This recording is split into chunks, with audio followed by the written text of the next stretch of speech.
A chilling discovery in a Florida ditch clues police into a brutal crime. There's a decomposing body in a ditch. He had been stabbed more than 40 times. It's possible that our victim wasn't even able to scream.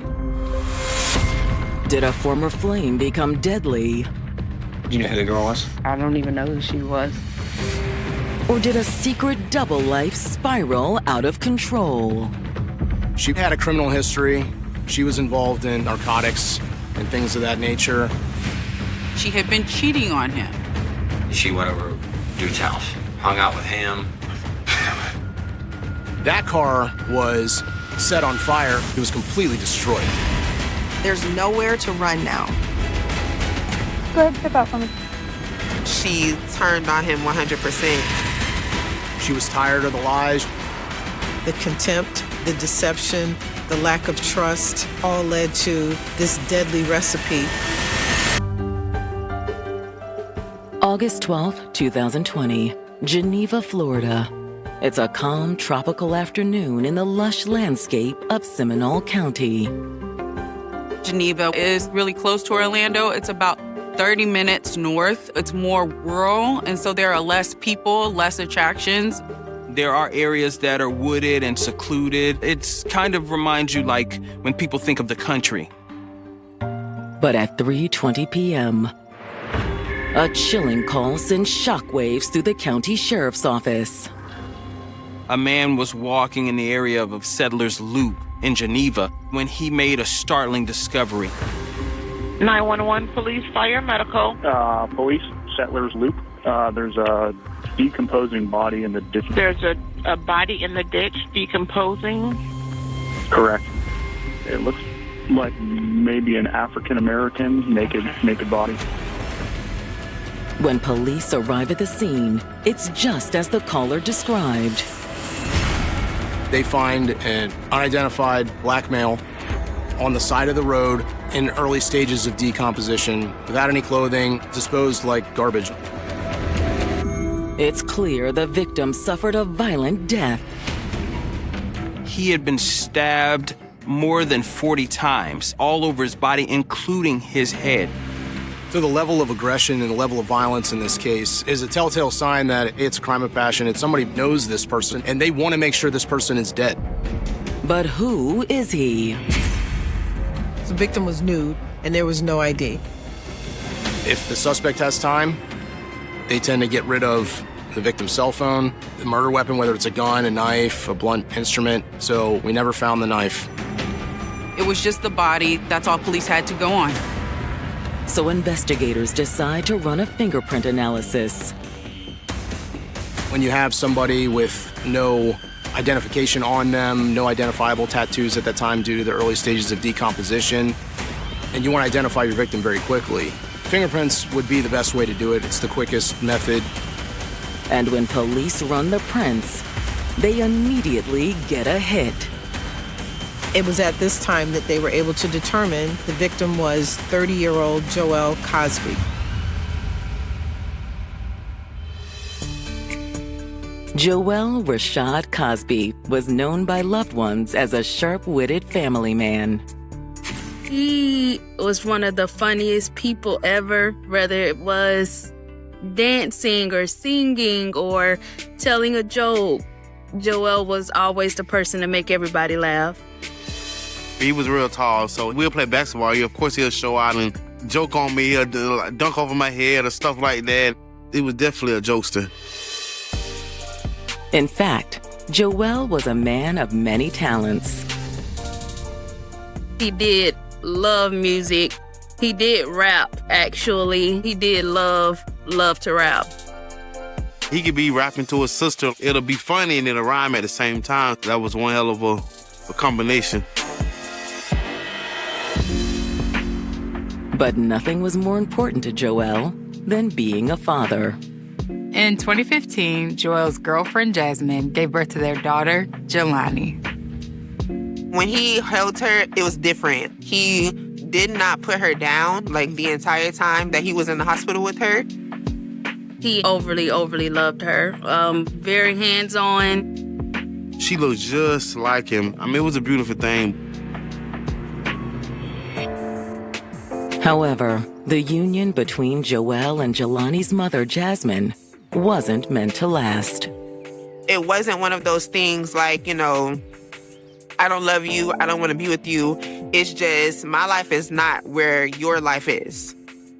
So Jasmine basically ended that relationship, but the two ended in good terms and were still close. At some point, it just didn't work out, but he wanted to be a good dad to his daughter. So they just co-parented together and remained friends.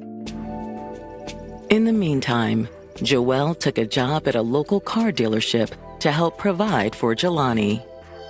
We worked there for a while. We was doing detailing work, and we started doing outside of work. Some customers or friends of ours will start detailing their cars.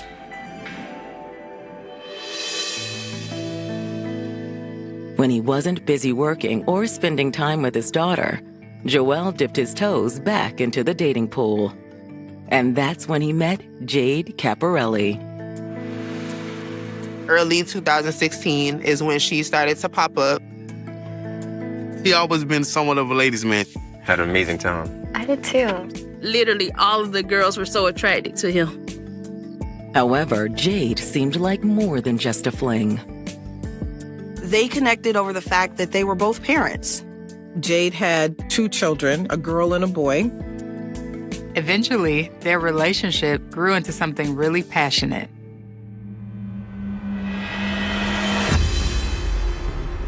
But 5 years later, Joelle has been identified as the John Doe stabbed and discarded in Geneva, just 9 miles from his home.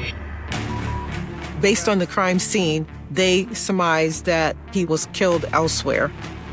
He was stabbed over 45 times, so the person's going to bleed. They're going to bleed a lot, but it was a noted lack of blood around the body.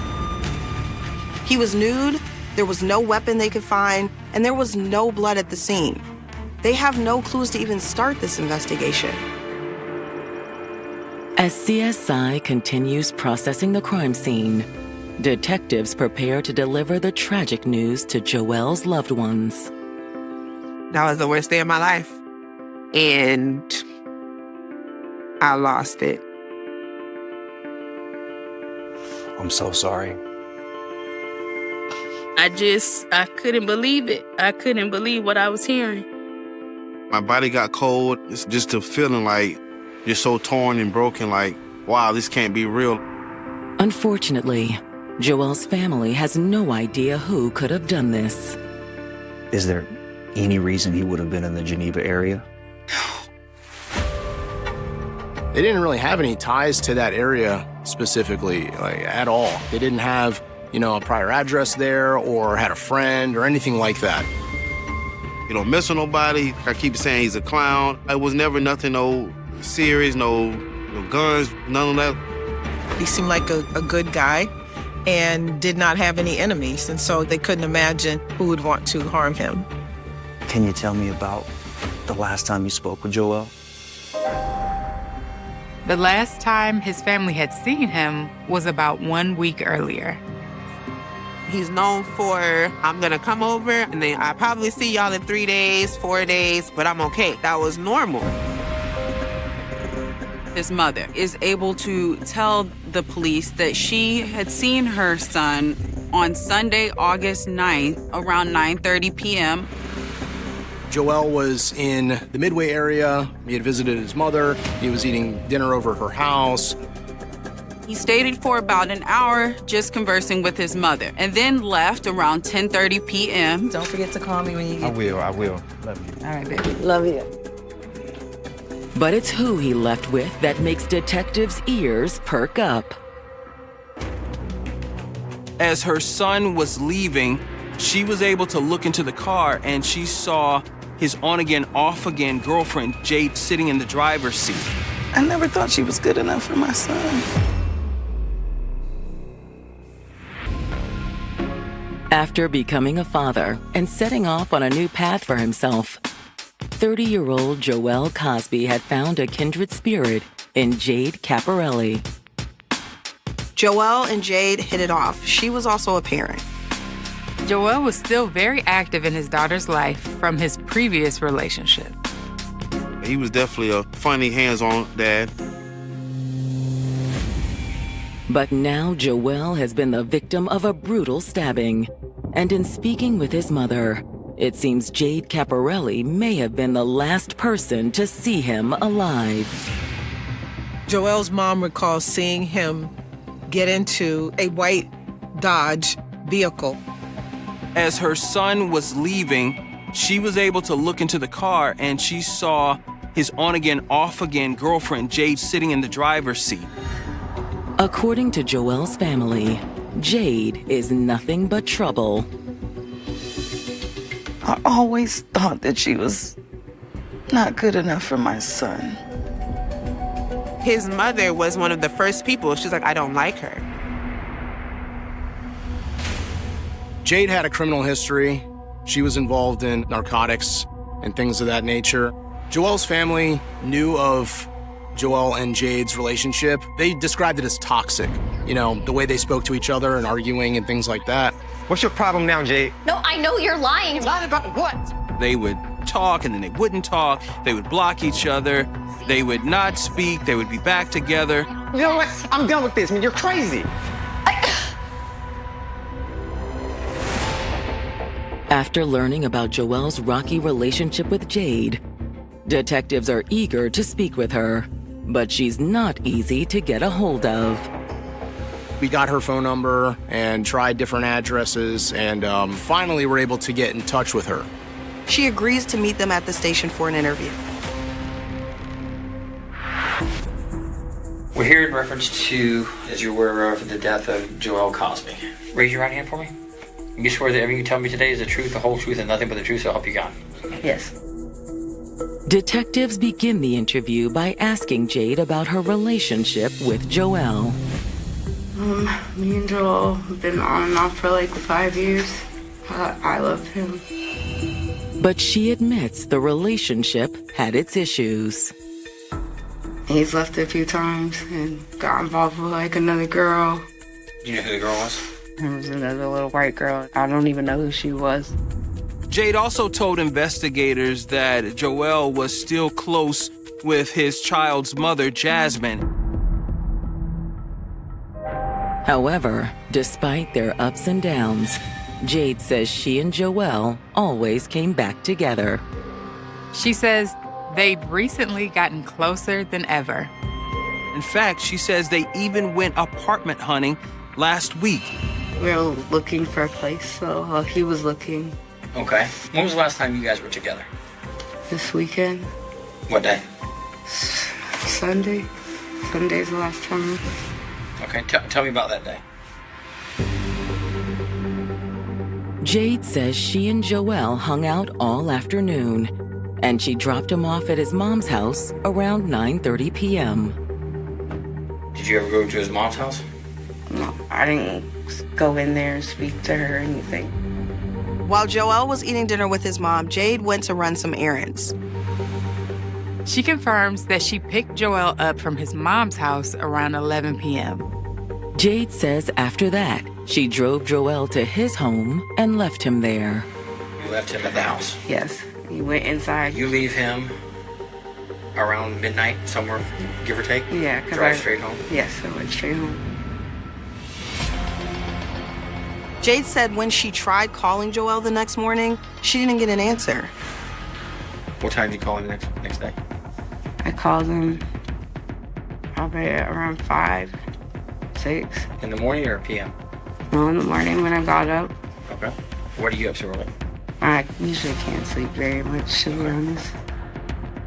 But when detectives ask Jade what happened next, she makes a shocking admission. She met up with another man on Monday. And you immediately went the absolute next day, the next morning, Monday morning. Another dude.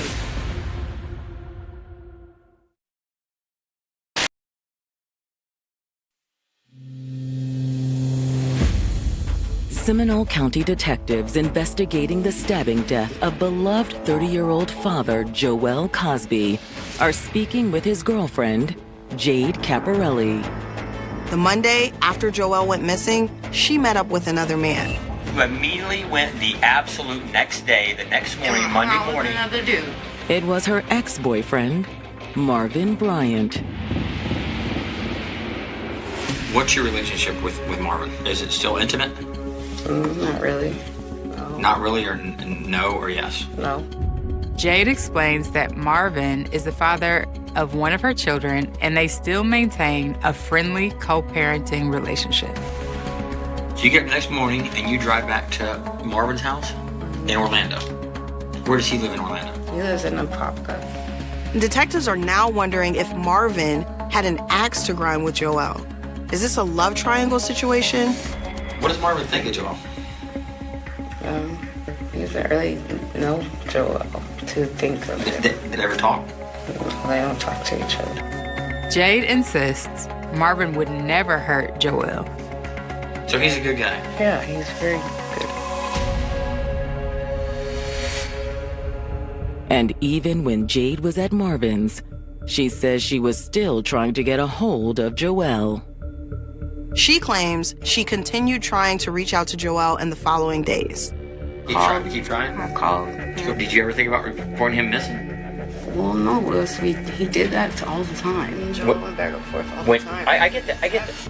Jade is getting more and more frustrated as police press her for answers.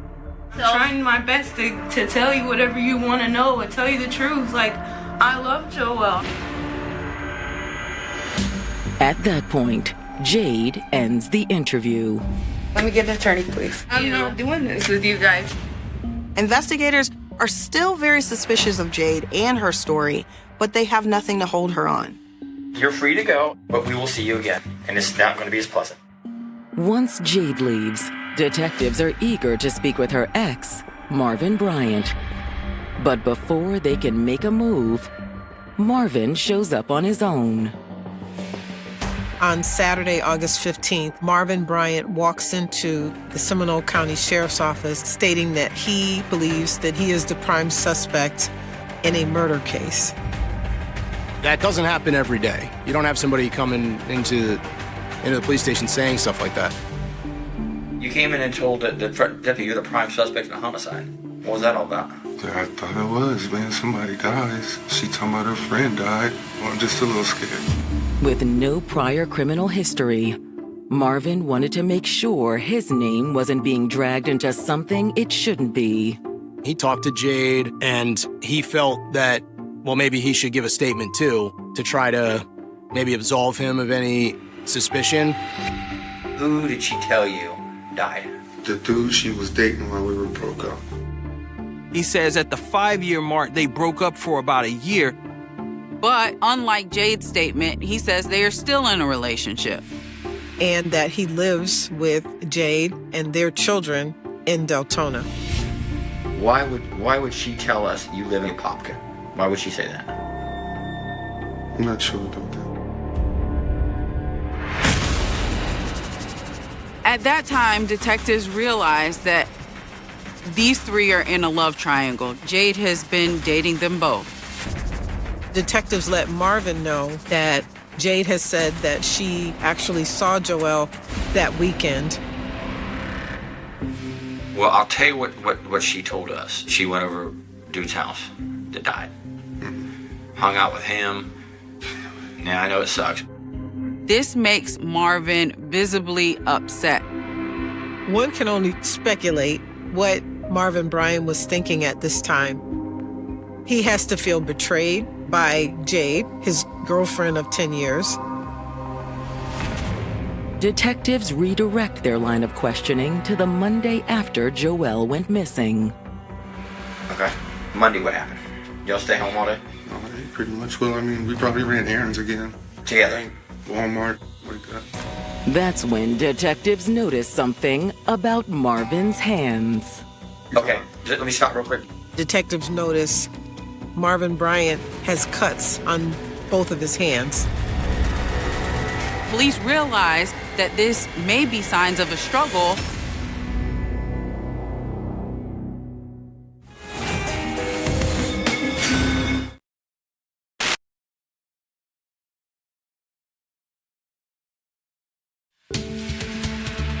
Detectives investigating the murder of 30-year-old Joel Cosby have just learned he was involved in a love triangle with his girlfriend, Jade Caparelli, and Jade's other boyfriend, Marvin Bryant. In speaking with Marvin, they noticed some suspicious cuts on his hands. He just tried to slough it off like they weren't there. But there were multiple healing cuts on different areas of his hands. What you're telling me, I know is not truthful. I'm gonna tell you straight up, it's not truthful. Honestly, I don't want nothing to do with it because this looks real bad on me now. Given that the victim was stabbed, 40 plus times, your hand can slip down and actually get cut on the blade yourself. But when they press him on it, Marvin ends the interview. Look, okay, I'm gonna have to ask for a lawyer now. Okay.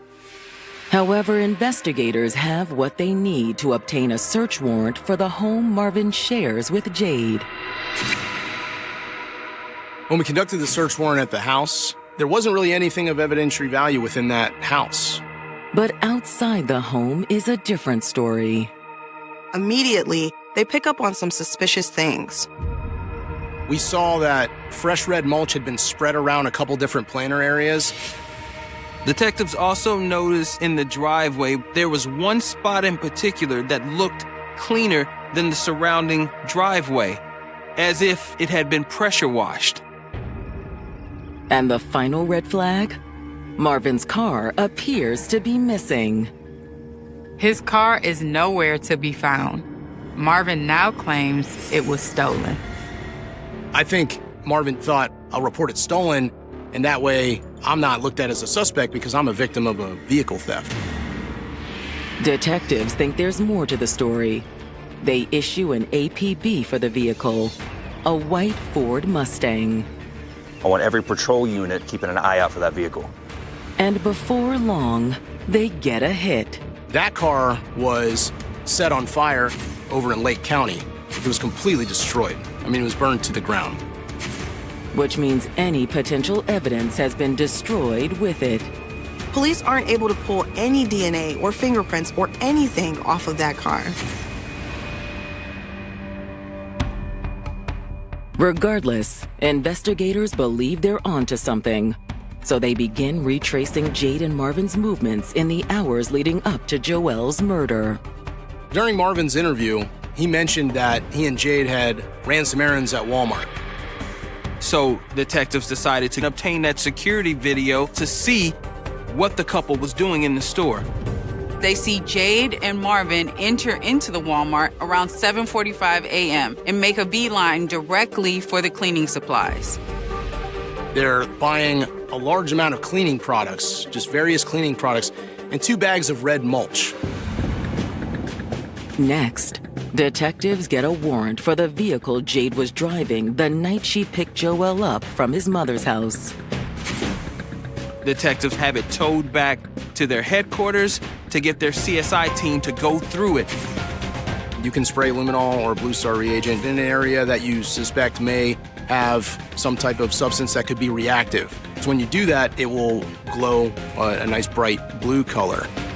Based on the test, there are clear signs of a cleanup inside the car. They were able to recover blood DNA evidence out of the back seat of that vehicle. Does the blood belong to Joel Cosby? In order to figure out who this blood belonged to, investigators would have to send it off to a lab. While detectives await the results, they pull phone records for Joel, Jade, and Marvin. Phone records show Jade picking up Joel at his mother's house and then going to his house. But they don't stop there. Around midnight, his phone shows him traveling with Jade to the home she shared with Marvin in Deltona. Jade said that the last time she saw Joel was when she dropped him off at home. She never mentioned anything about him coming over to her house that night. During that same time, Marvin's phone is at the house in Deltona. Jade's phone then reunites and connects with Marvin's phone at her house. After that, Joel's phone essentially goes silent. However, By 2 a.m., Marvin and Jade's phones keep moving. Jade and Marvin's phone then travel together down 415 and several other areas within Volusia County and Seminole County. The phones eventually land in Geneva, at the same spot Joelle's body was found 2 days later. There's now no question that Marvin and Jade are behind the murder. And when the DNA results from the blood found in Jade's car come in, it confirms that assertion. There was enough in the back seat to be able to positively identify that to our victim. Now, at this point, investigators have enough evidence to get arrest warrants for both Jade and Marvin. Let's bring them in. Once we got the arrest warrants for both Marvin and Jade, we sent the crime suppression team in Deltona, which is a plainclothes tactical unit. And it doesn't take long before the couple is spotted on the highway. There's nowhere to run now. Officers pull them over under the guise of a routine traffic stop. Go ahead and step out for me, Jada.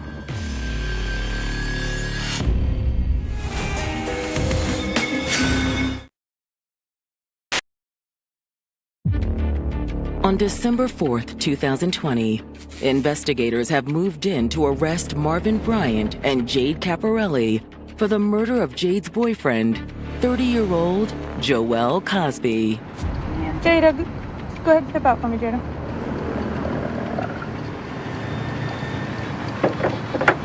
Come back here with me. What's your full name? Jade Caparelli. All right. Well, I'd like to know why I'm under arrest. I'll explain to you in just a minute.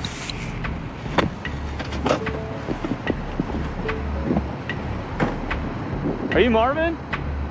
They ordered them to get out so that they could arrest them and take them to jail. And those two are charged with first-degree murder. What am I being arrested for? You think you're a fantastic job, everyone. I kind of knew she had something to do with it or she done it. So it was a little justice for my family, even though they still was grieving. After they were arrested, they didn't want to speak to us. They basically just asked for the lawyers, and that was really it. However, in the days leading to trial, Jade has a change of heart. Jade's attorney reached out to the state attorney's office and told them that she wanted to confess and wanted to come clean and see if there was anything that can be done for her case. So we obliged. Prosecutors allowed Jade to plead guilty to a lesser charge of second-degree murder in exchange for a full confession and testifying against Marvin at trial. She turned on him 100%. She was tired of the lies. She was tired of nobody really knowing the truth or her side. But when Jade sits down with prosecutors, the truth isn't what they expected. Jade claims she's been a victim of domestic violence at the hands of Joel Cosby. If there was anything in my phone, anybody else, that we were gonna fight. It was gonna be a fight. This guy was beating the shit out of me on a regular basis. But investigators are skeptical. By all accounts, Joel would never hurt a woman, and there are no reports backing Jade's claims. We didn't have any documentation or any law enforcement reports in recent time that showed any type of violence between Jade and Joel. Jade says that's because she tried to keep it all under wraps. She says at first she didn't want to talk about it because she was embarrassed and afraid. My mom suffered a lot of abuse when I was younger, and she told me not to let anybody do that to me. And I was too scared to call the cops because I sold drugs. I felt like I would have gotten in trouble. She also didn't want to tell Marvin because Marvin did not know she was in a relationship with Joel, and she would have to admit that she had been cheating on him. But Jade claims eventually she could no longer hide it. What happened? I'm fine. It got really bad one time where Joel actually hit me in my face, punched me. I came home and told a whole lie, but I ended up telling Marvin what happened. And he was just like, well, let me get at him, let me fight him.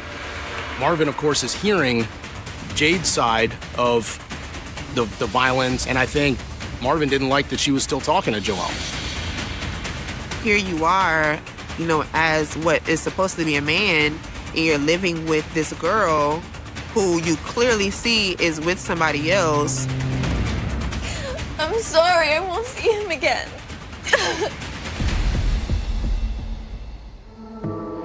But she couldn't stay away and continued two-timing both men. So when Jade decided to get together with Joelle on the night of the 9th, tensions were already running high. She said after she dropped him off at home, they got into an argument because she didn't want to spend the night. You really not gonna stay tonight? I already told you I'm not staying tonight. Yo, so where you going? It doesn't matter. Just leave me alone. So I jumped up and grabbed my stuff so I could go home. And he jumped in my car. And I was just like, I'm gonna bring you to Marvin so he can fight you. And I called Marvin and told him, hey, he's in the car. He's not getting out. I'm bringing him over. Bring it. Let's go. Start the car. Let's go. I'm ready. He wasn't going to back down from Marvin. You know, he didn't mind confronting him and just being like, what's your problem? And we believe that's why he willingly got into that car with Jade to ride over the house. But when they arrived in Deltona, Joelle never could have anticipated the fury that awaited him. Joelle was walking basically into a trap. When I pulled up to the driveway, Marvin was already in the driveway. It was such a quick and brutal attack. You didn't even give him a chance to defend himself.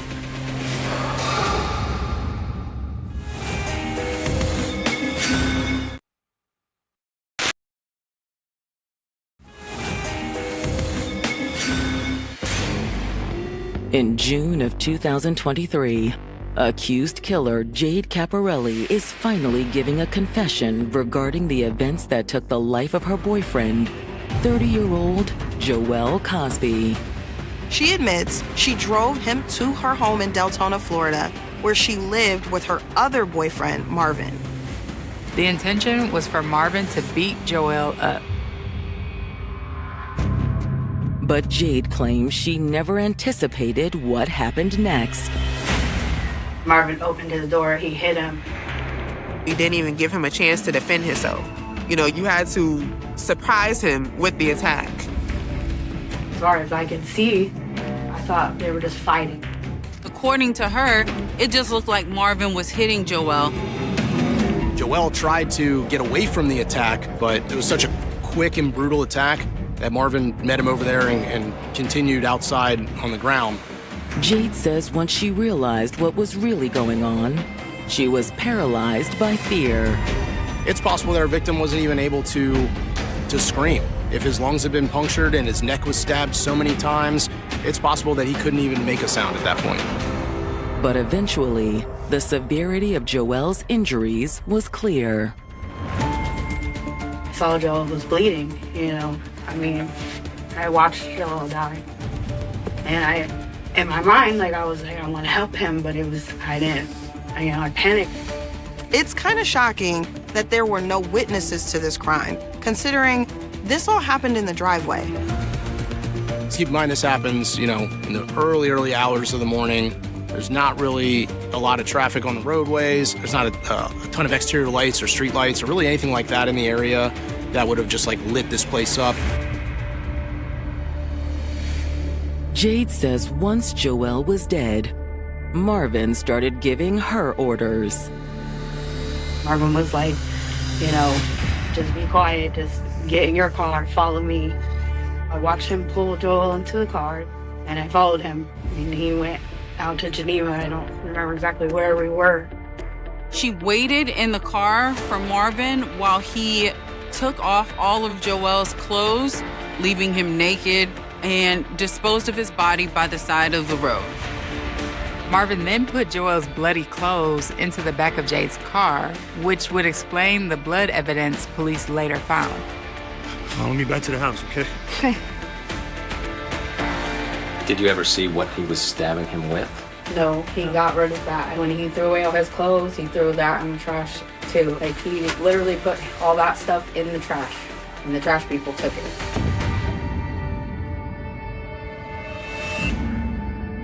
In the following days, the couple worked tirelessly to erase the rest of the evidence. He didn't die from a single stab wound. There was a lot of blood in the driveway. In order to cover it up, they even bought red mulch in order to soak up some of that blood. They thought it would blend in and they could easily help dispose of that large amount of blood evidence that was there. But it didn't work. Damn it, man. Well, let's just throw this on the tree and figure something else out. He went and rented one of the pressure washers. He pressure washed the driveway, and after he finished, it just looked like, every other driveway with oil stains in it. Then there was the issue of the two cars, which both had blood evidence inside. They bought the cleaning supplies from Walmart and attempted to clean the blood from the backseat of Jade's car. What are we gonna do about your car? But when it came to Marvin's car, they had to devise a new plan.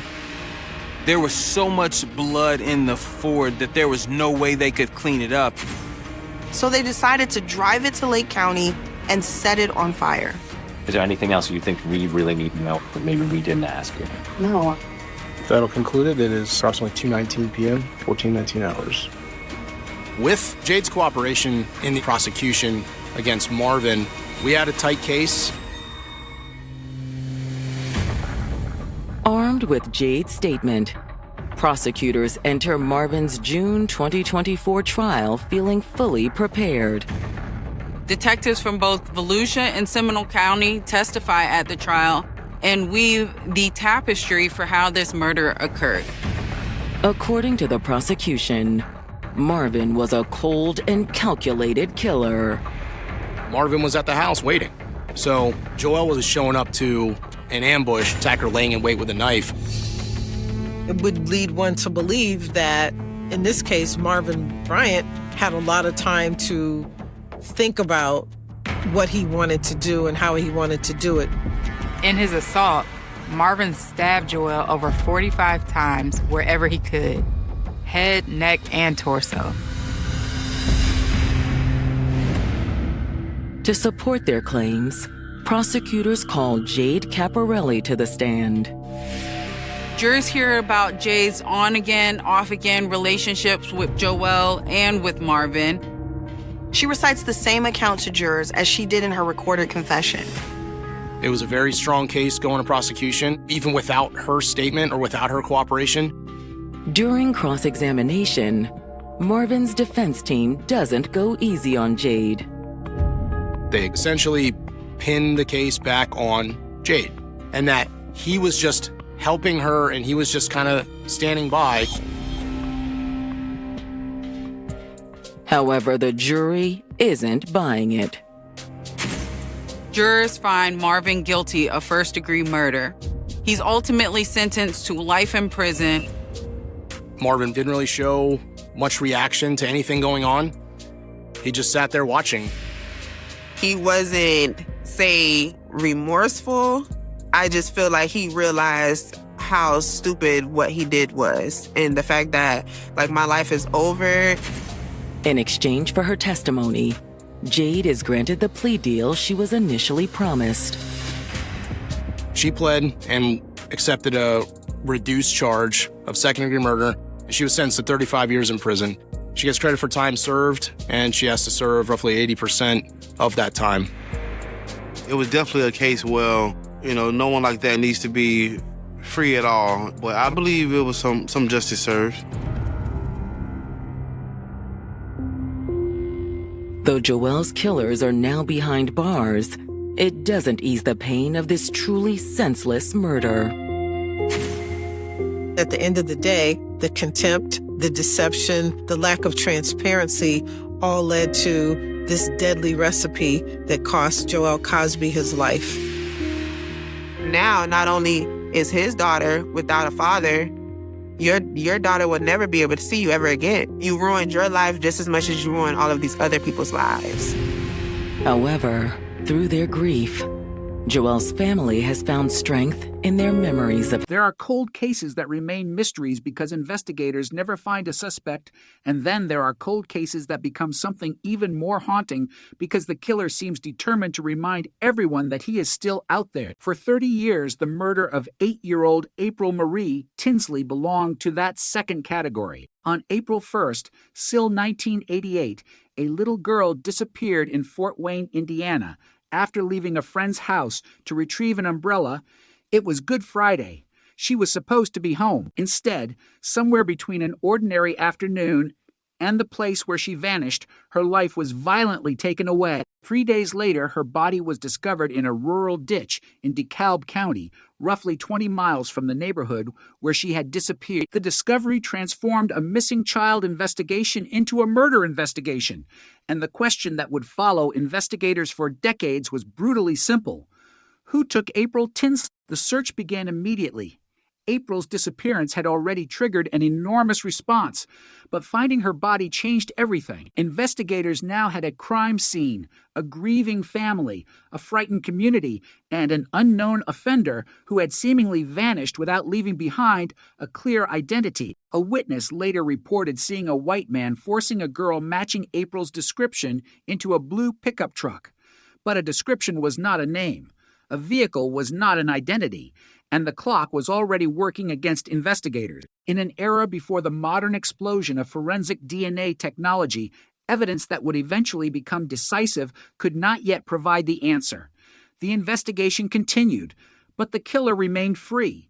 Years passed. The photograph of April remained in police files. Her name remained associated with one of Fort Wayne's most disturbing unsolved crimes. Then, 2 years after the murder, something happened that made the case even more disturbing. A message appeared on a barn door near the location where April's body had been recovered. The writer claimed responsibility for killing 8-year-old April Marie Tinsley and threatened to kill again. Investigators now faced a horrifying possibility. The person responsible was not simply hiding. He might still be watching. The message became another piece of evidence in a case already filled with unanswered questions. But it also became psychological warfare. The community had no idea who was responsible, yet someone knew exactly what had happened to April. Someone knew where her body had been found. Someone was willing to put words onto a public surface and challenge the authorities to find him. And then the years continued. The case did not disappear, even when the trail seemed to. Investigators kept working. April's photograph continued to circulate. Tips were pursued. Evidence was preserved. The FBI eventually became involved, and in 2009, a specialized child abduction rapid deployment team joined Indiana investigators in a renewed effort to examine the case. The FBI described the investigation as containing significant evidence, including notes, photographs, and DNA associated with the offender. Agents and local detectives revisited neighborhoods, interviewed residents, examined old information, and tried to understand a crime that had resisted solution for more than 2 decades. But the killer's trail remained frustratingly incomplete. In 2004, 16 years after April's murder, another disturbing development occurred. Notes appeared around Fort Wayne, some placed on bicycles belonging to young girls. The notes were accompanied by used condoms or photographs, and several referred directly to April Tinsley. Investigators believe the material had been left by the same person responsible for the 1988 murder. The significance was enormous. The case was no longer simply a decades-old crime with an unidentified offender. The person investigators were seeking appeared to have resurfaced, yet even with new evidence, the killer remained unidentified. The DNA existed, the messages existed, the photographs existed, but the name did not. That was the nightmare of the April Tinsley case. Evidence could point toward a person without telling investigators who that person was. For April's family, 30 years was an unimaginable amount of time to live with uncertainty. For investigators, the case became a measure of persistence. Every year that passed made the original investigation older, but it did not make the evidence disappear. In fact, some evidence became more valuable as technology advanced. DNA science was changing the way investigators approached unsolved crimes across the United States. Profiles that once seemed incapable of producing an identification could potentially be analyzed in new ways. Genetic genealogy introduced another possibility. Instead of searching only for the exact person whose DNA was present, investigators could search for biological relatives and use those relationships to reconstruct a family tree. Indiana State Police now describes forensic investigative genetic genealogy as a technique that can generate leads when an unidentified DNA profile does not produce a traditional CODIS match. The approach can involve SNP DNA data, law enforcement accessible genealogy databases, and traditional genealogical research. That concept would become critical in the Tinsley investigation. In 2018, investigators revisited the DNA evidence with modern technology. The goal was no longer simply to compare the unknown profile with a database of known offenders. The question became broader. Could the DNA itself reveal a family connection? The answer began to emerge. Investigators worked with Parabon Nanolabs, a company involved in forensic DNA analysis, and genealogist Cease Moore used genetic genealogy to narrow the field of possible relatives. The investigation eventually focused on two brothers. One of them was John D. Miller, a 59-year-old man from Grabille, Indiana. Suddenly, after 30 years, the investigation had something it had never possessed before: a name. But a name was not enough. Investigators needed confirmation. They needed evidence that could withstand scrutiny. They needed to move from a genealogical lead to a legally meaningful identification. That distinction mattered. Modern genetic genealogy can point investigators toward a person, but the suspect must still be confirmed through additional DNA testing and other evidence. Indiana State Police guidance emphasizes that forensic genetic genealogy is an investigative lead and that a potential suspect should not be arrested solely on the genealogical identification. Detectives began watching Miller. They needed a DNA sample. They did not simply walk into his home and demand one. According to court documents reported at the time, investigators collected discarded material from Miller's track. Among that material were used condoms. The DNA recovered from those items was then compared with the evidence from the Tinsley investigation and the material associated with the messages left in 2004. The results were devastating for the mystery that had survived for 3 decades. The DNA was consistent with the genetic profile investigators had been pursuing. The investigation had crossed another threshold. The family tree had pointed toward Miller. Surveillance had helped investigators obtain discarded DNA. The forensic comparison connected that DNA to the evidence preserved from the case. And now detectives had a reason to believe that the man living in Indiana decades after April's murder was the same person whose biological evidence had been sitting inside an evidence file since 1988. The cold case was beginning to thaw. On July 15th, SIL 2018, investigators went to Miller's home. Fort Wayne Police and Indiana State Police were involved. Miller agreed to go to the police department and speak with detectives. He was advised of his rights. Investigators then asked him whether he knew why they wanted to talk to him. According to the probable cause affidavit, his response was the name that had haunted the investigation for 30 years. April Tinsley. The words carried extraordinary weight because April's name had appeared repeatedly throughout the investigation. It had been written into messages. It had been printed on case files. It had been spoken by investigators, family members, witnesses, and journalists. But now, according to investigators, it was coming from the man they believed was responsible. Miller allegedly made incriminating statements about abducting April, sexually assaulting her, and killing her. Those statements were documented in the probable cause affidavit. Authorities arrested him on preliminary charges connected to murder, child molesting, and criminal confinement. The arrest was a stunning reversal of a case that had spent decades moving in the opposite direction. For years, the headline had effectively been the same: 8-year-old girl murdered, killer unidentified. Now the headline changed. 30 years after April disappeared, police had arrested a suspect. The community that had lived with the case for an entire generation suddenly had a name to attach to the crime. The investigators who had inherited the case from earlier generations were now standing at the point where evidence, technology, genealogy, and persistence had finally converged. At a press conference, officials emphasized the significance of the moment. Fort Wayne Police Chief Steve Reed said that April's family had waited 30 years for answers. Prosecutor Karen Richards described the case as one that had haunted the community. But even after an arrest, the story was not over. An arrest is not a conviction. The investigation had to move into court. Formal charges were filed against Miller in July 2018, accusing him of murder and child molesting. The allegations describe the abduction of April from a Fort Wayne street on Good Friday in 1988, her kill, and the disposal of her body in rural DeKalb County. Investigators had now assembled multiple layers of evidence: the original forensic material, the later evidence left by the offender, genetic genealogy, confirmatory DNA obtained from Miller's discarded belongings, and statements attributed to Miller during his police interview. The case that had once seemed almost impossible to solve had become one of the most striking demonstrations of how old evidence can acquire new meaning when technology changes. The DNA had not suddenly appeared in 2018. It had been there for years. The difference was that investigators finally had a method capable of turning an anonymous biological profile into a path toward a person's identity. The evidence had waited.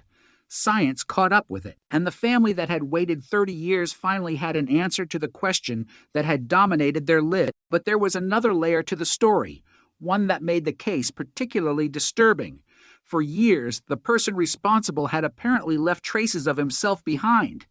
The 1990 barn door message, the 2004 notes, the photographs, the condo, the threats, the evidence that once seemed like nothing more than fragments of a terrifying mystery eventually became part of the chain that investigators used to connect the crime to a specific man. In that sense, the killer's own actions helped preserve the trail that eventually led back to him. He had tried to control the story. He had tried to frighten the community. He had apparently believed that the passage of time would protect him, but time had done something else. It had allowed forensic science to advance. It had allowed investigators to revisit evidence with new tools. It had allowed genealogy to transform distant biological relationships into investigative leads, and it had allowed a case once considered painfully stagnant to move again. In December 2018, Miller pleaded guilty to charges related to April's murder. He was sentenced to 80 years in prison. The courtroom resolution could not undo what happened on April 1st, SIL 1988. It could not restore the years April should have lived. It could not erase the memories of the family that had spent decades carrying an absence through birthdays, holidays, anniversaries, and ordinary days that never felt ordinary again. But it answered the central question that had remained unanswered for 3 decades. Who killed April Tinsley? The answer was John D. Miller, and the road to that answer had crossed 3 decades of investigative work. It had passed through conventional police work, witness information, physical evidence, DNA testing, renewed cold case review, genetic genealogy, surveillance, and confirmatory forensic analysis. The case also became part of a broader transformation in American cold case investigations. Genetic genealogy would go on to attract enormous attention because it demonstrated something investigators had long hoped for. DNA evidence did not necessarily become useless simply because a database lacked the offender's name. A genetic profile could reveal relatives. Relatives could reveal family structures. Family structures could narrow a search. And eventually, traditional forensic testing could confirm whether investigators had found the right person. But April's story should never be reduced to a technological breakthrough. Before there was a DNA breakthrough, there was an 8-year-old girl whose family expected her to come home. Before there was genetic genealogy, there was a frightened community searching for a missing child. Before there was an arrest, there were detectives who kept returning to evidence that had already been examined. Before there was a courtroom, there was a ditch beside a rural road and a family receiving the news that every parent fears. That is what makes the April Tinsley case so haunting. The technology changed, but the loss did not. The evidence changed in value, but the victim did not. April remained 8 years old while the calendar moved forward without her. 30 years passed for everyone else. For April, there was no passage of time. Her photograph stayed frozen at the age she was when she disappeared. The case files grew thicker. Investigators changed. Methods changed. Technology changed. But the central fact never changed. A child had been taken, murdered, and left behind. The arrest in 2018 finally ended the uncertainty surrounding the identity of her killer, but it also exposed just how long a criminal can remain hidden when the evidence is waiting for the right scientific tool. The story began in 1988 with a missing child and ended 3 decades later with a DNA match and an arrest. In between were thousands of days of uncertainty, a community repeatedly confronted by disturbing messages, investigators refusing to let the case disappear, and evidence preserved long enough for modern science to finally understand what it could reveal.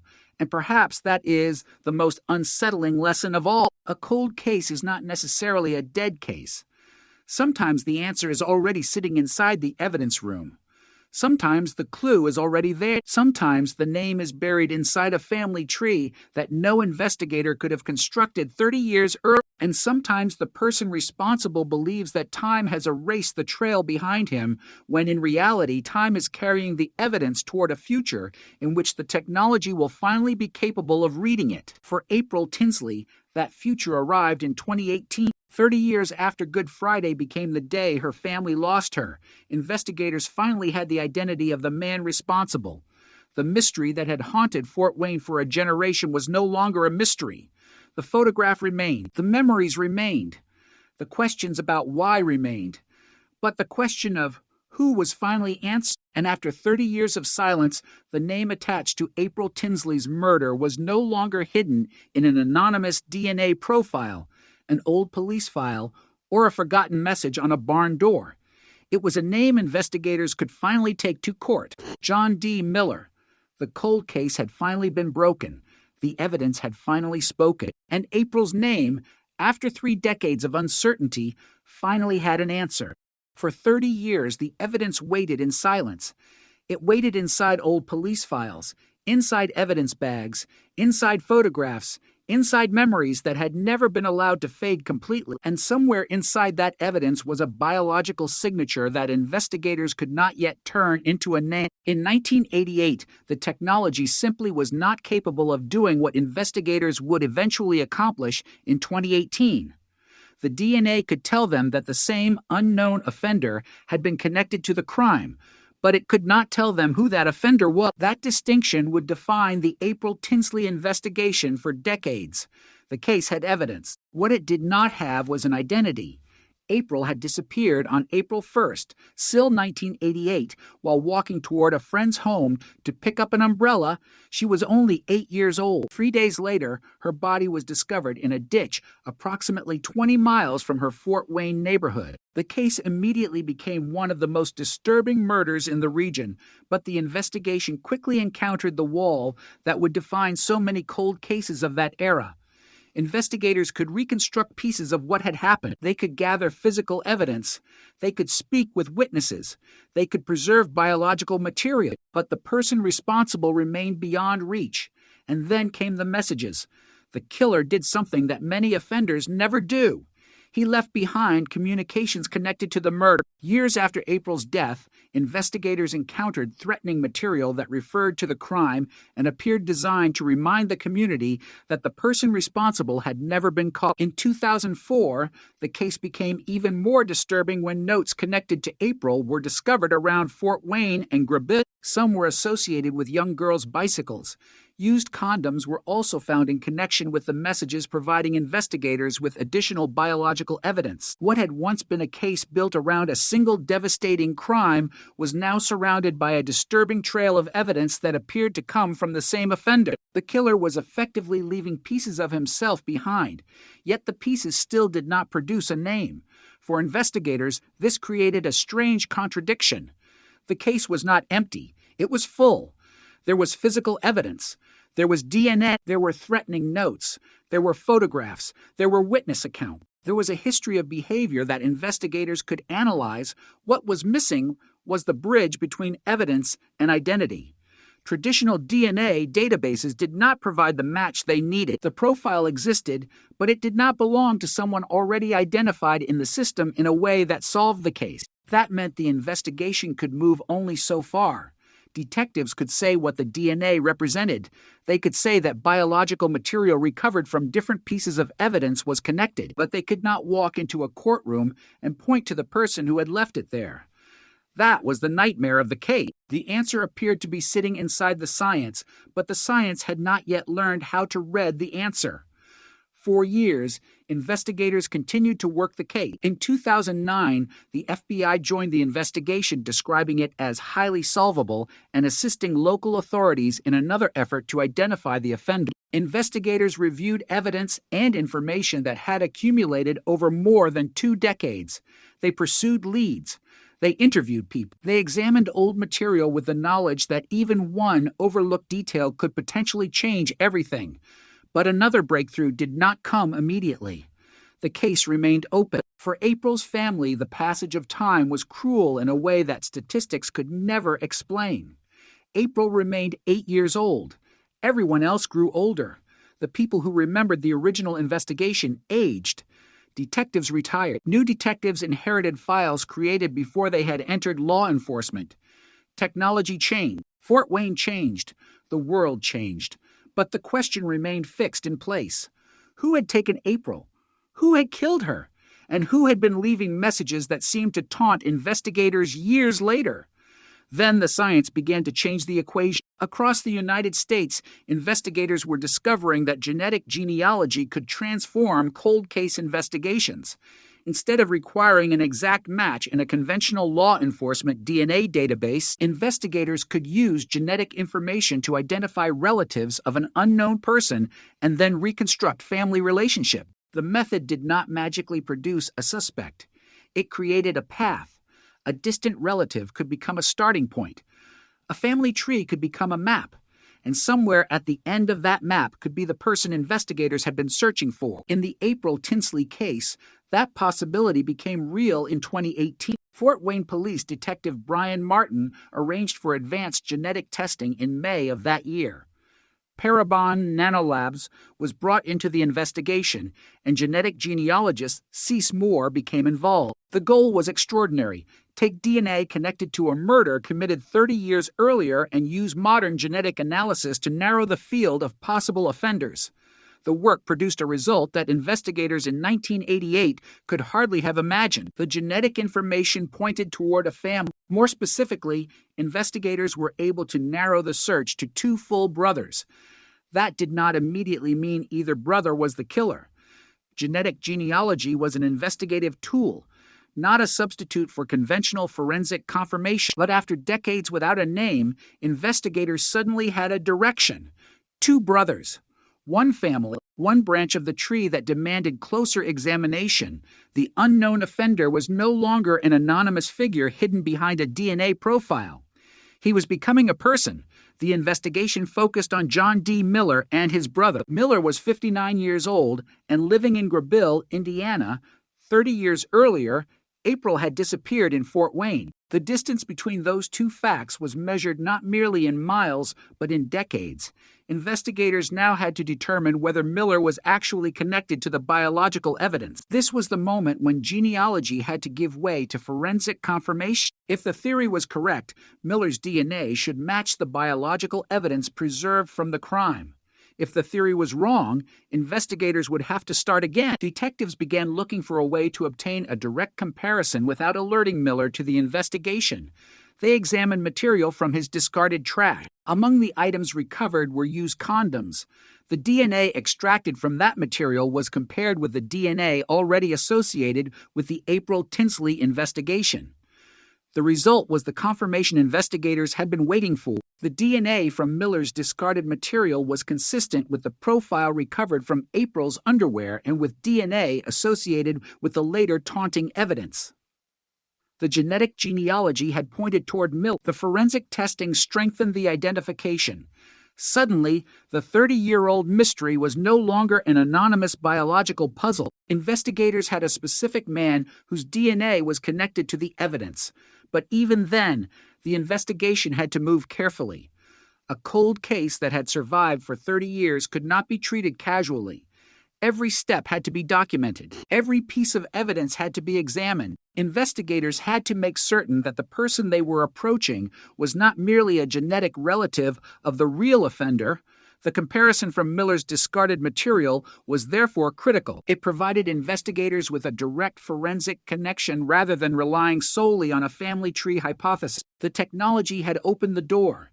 Traditional police work had to walk through it. On July 15th, SIL 2018, investigators went to Miller's residence in Grabille. The man they had been searching for, according to authorities, was no longer an abstract figure from a 30-year-old file. He was standing behind a front door in Indiana. Detectives asked Miller to accompany them to the Fort Wayne Police Department. He agreed.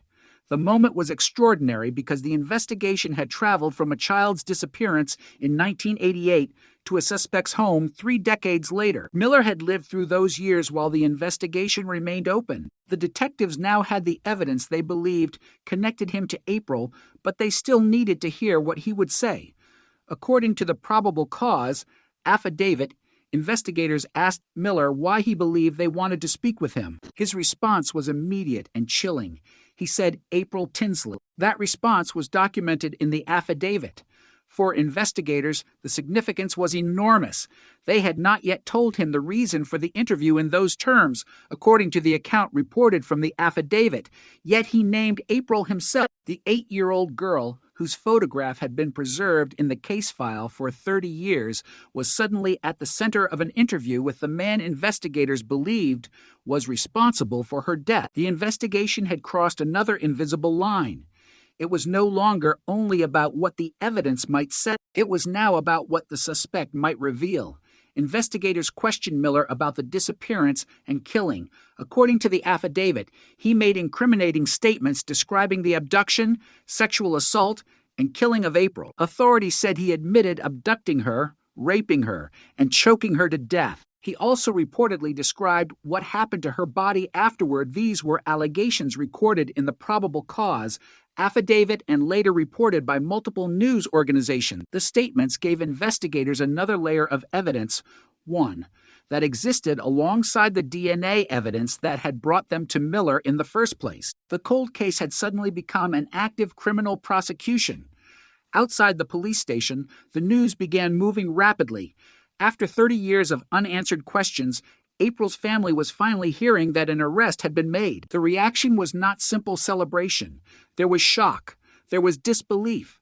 There was grief. There was the realization that the man investigators believed had taken April had lived through 30 years while her family had carried the consequences of what happened to her every day. April's mother, Janet Tinsley, had feared that an arrest might never come. She had lived with the possibility that her daughter's killer could remain unidentified forever.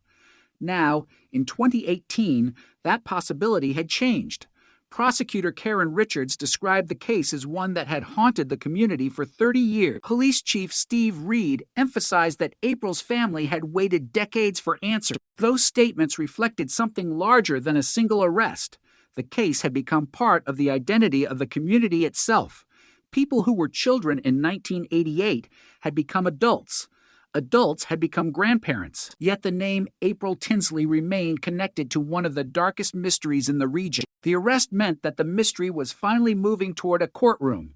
But the evidence that made the arrest possible also told another story, one about persistence. The investigators who worked the case in 1988 could not have known exactly how powerful the preserved DNA would become 30 years later. The detectives who joined the investigation decades afterward inherited evidence they did not create. The genetic genealogist did not create the original profile, and the laboratory scientist did not create the crime. Each generation simply added another layer to the investigation.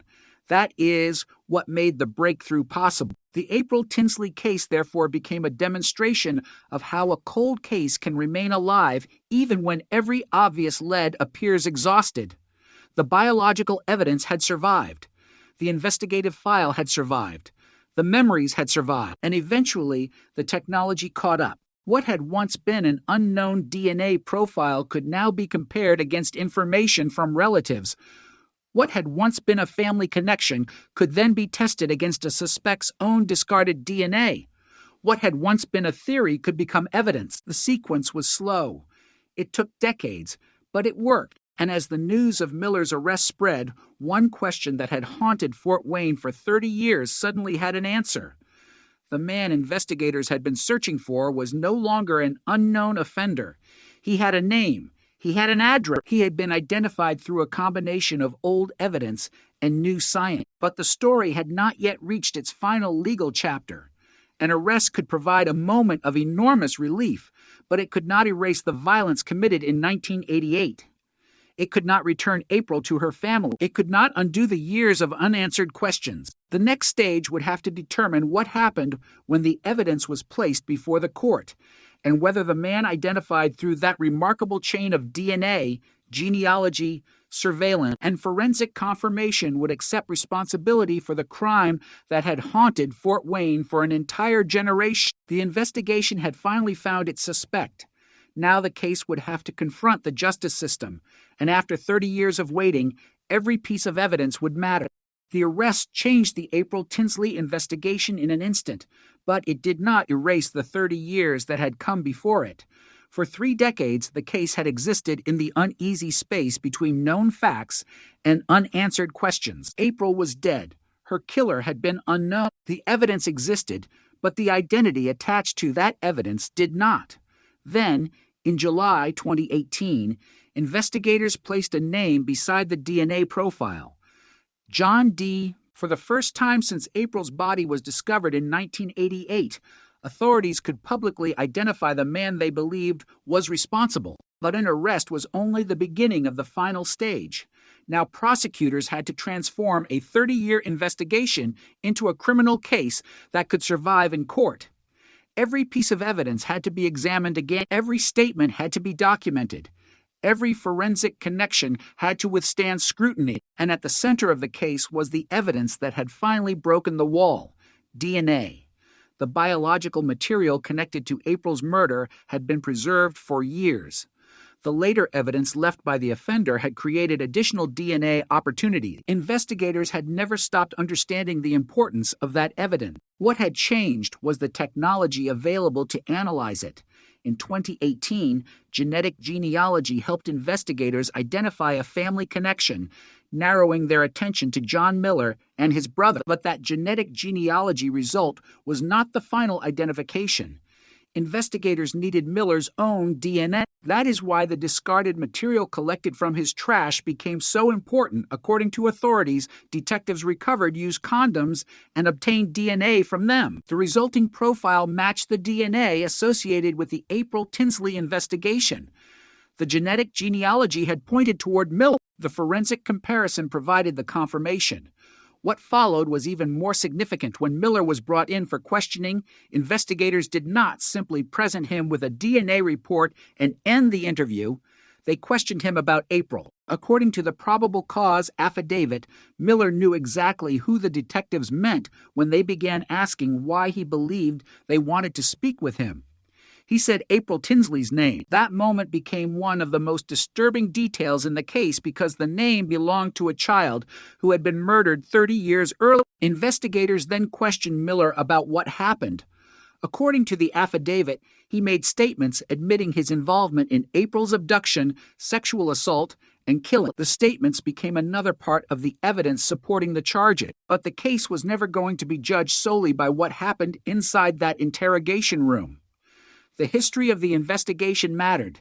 April had disappeared on April 1st, Sill 1988, after leaving a friend's house to retrieve an umbrella. 3 days later, her body was found in a rural ditch in DeKalb County. A witness had reported seeing a man forcing a girl resembling April into a blue pickup truck. Investigators had followed leads for years, but no suspect had been successfully identified.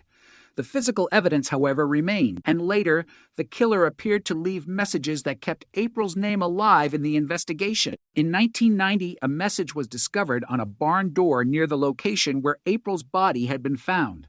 The writer claimed responsibility for her murder and threatened to kill again. In 2004, more notes appeared in the Fort Wayne area, some placed on bicycles belonging to young girls. Investigators believe these messages were connected to April's killer. Those later incidents became crucial because they produced additional evidence and reinforced the possibility that the offender was still active long after the original murder. For investigators, The 2004 messages were particularly disturbing. 16 years had passed since April's death, yet someone was apparently still using her name. Someone was still leaving material that investigators believed was connected to the original offender. The case was no longer simply a historical investigation. It had a living shadow. The person responsible might have been moving through the same community, watching the investigation, knowing that detectives still did not know his identity. The messages seemed designed to exploit that uncertainty, but there was a hidden danger for the offender. Every new piece of biological material created another opportunity for science. The killer may have believed he was controlling the narrative, but every trace he left behind was another potential future comparison. That future eventually arrived. The case also demonstrated why evidence preservation matters so much in old investigations. In 1988, investigators could not have known that genetic genealogy would become a major forensic investigative technique decades later, yet the evidence was preserved. That preservation meant that when DNA science advanced, investigators could return to material that had been collected long before the technology existed to fully exploit it. The evidence had not changed. The tools had. That difference was enough to transform the investigation. In May 2018, Detective Brian Martin arranged for advanced DNA testing. Parabon Nanolabs analyzed the genetic information, and genealogist Cease Moore used genetic genealogy to help identify potential relatives of the unknown offender. The investigation narrowed the possibilities to two brothers. John Miller became the focus, but detectives still needed confirmation before moving forward. This is where the case became a remarkable combination of modern science and traditional police work. Genetic genealogy could indicate a relationship. It could suggest that the unknown offender belonged to a particular family, but detectives needed a direct DNA comparison. They obtained material from Miller's trash and sent it for testing. The results supported the conclusion that Miller's DNA matched the evidence associated with April's murder and the later communication. Investigators had moved from a 30-year-old unknown profile to a specific suspect through a chain of scientific and investigative steps. The case had effectively been rebuilt from the biological evidence outward. When Miller was arrested, authorities did not describe the breakthrough as a miracle. They described it as the result of persistence and technology. The investigation had survived because detectives continued to revisit the evidence. The DNA had survived because it had been preserved. The genetic genealogy had worked because investigators were able to generate a useful profile, and the final identification was strengthened through traditional forensic testing. It was not one clue. It was a chain. Remove one link, and the investigation might have remained unresolved.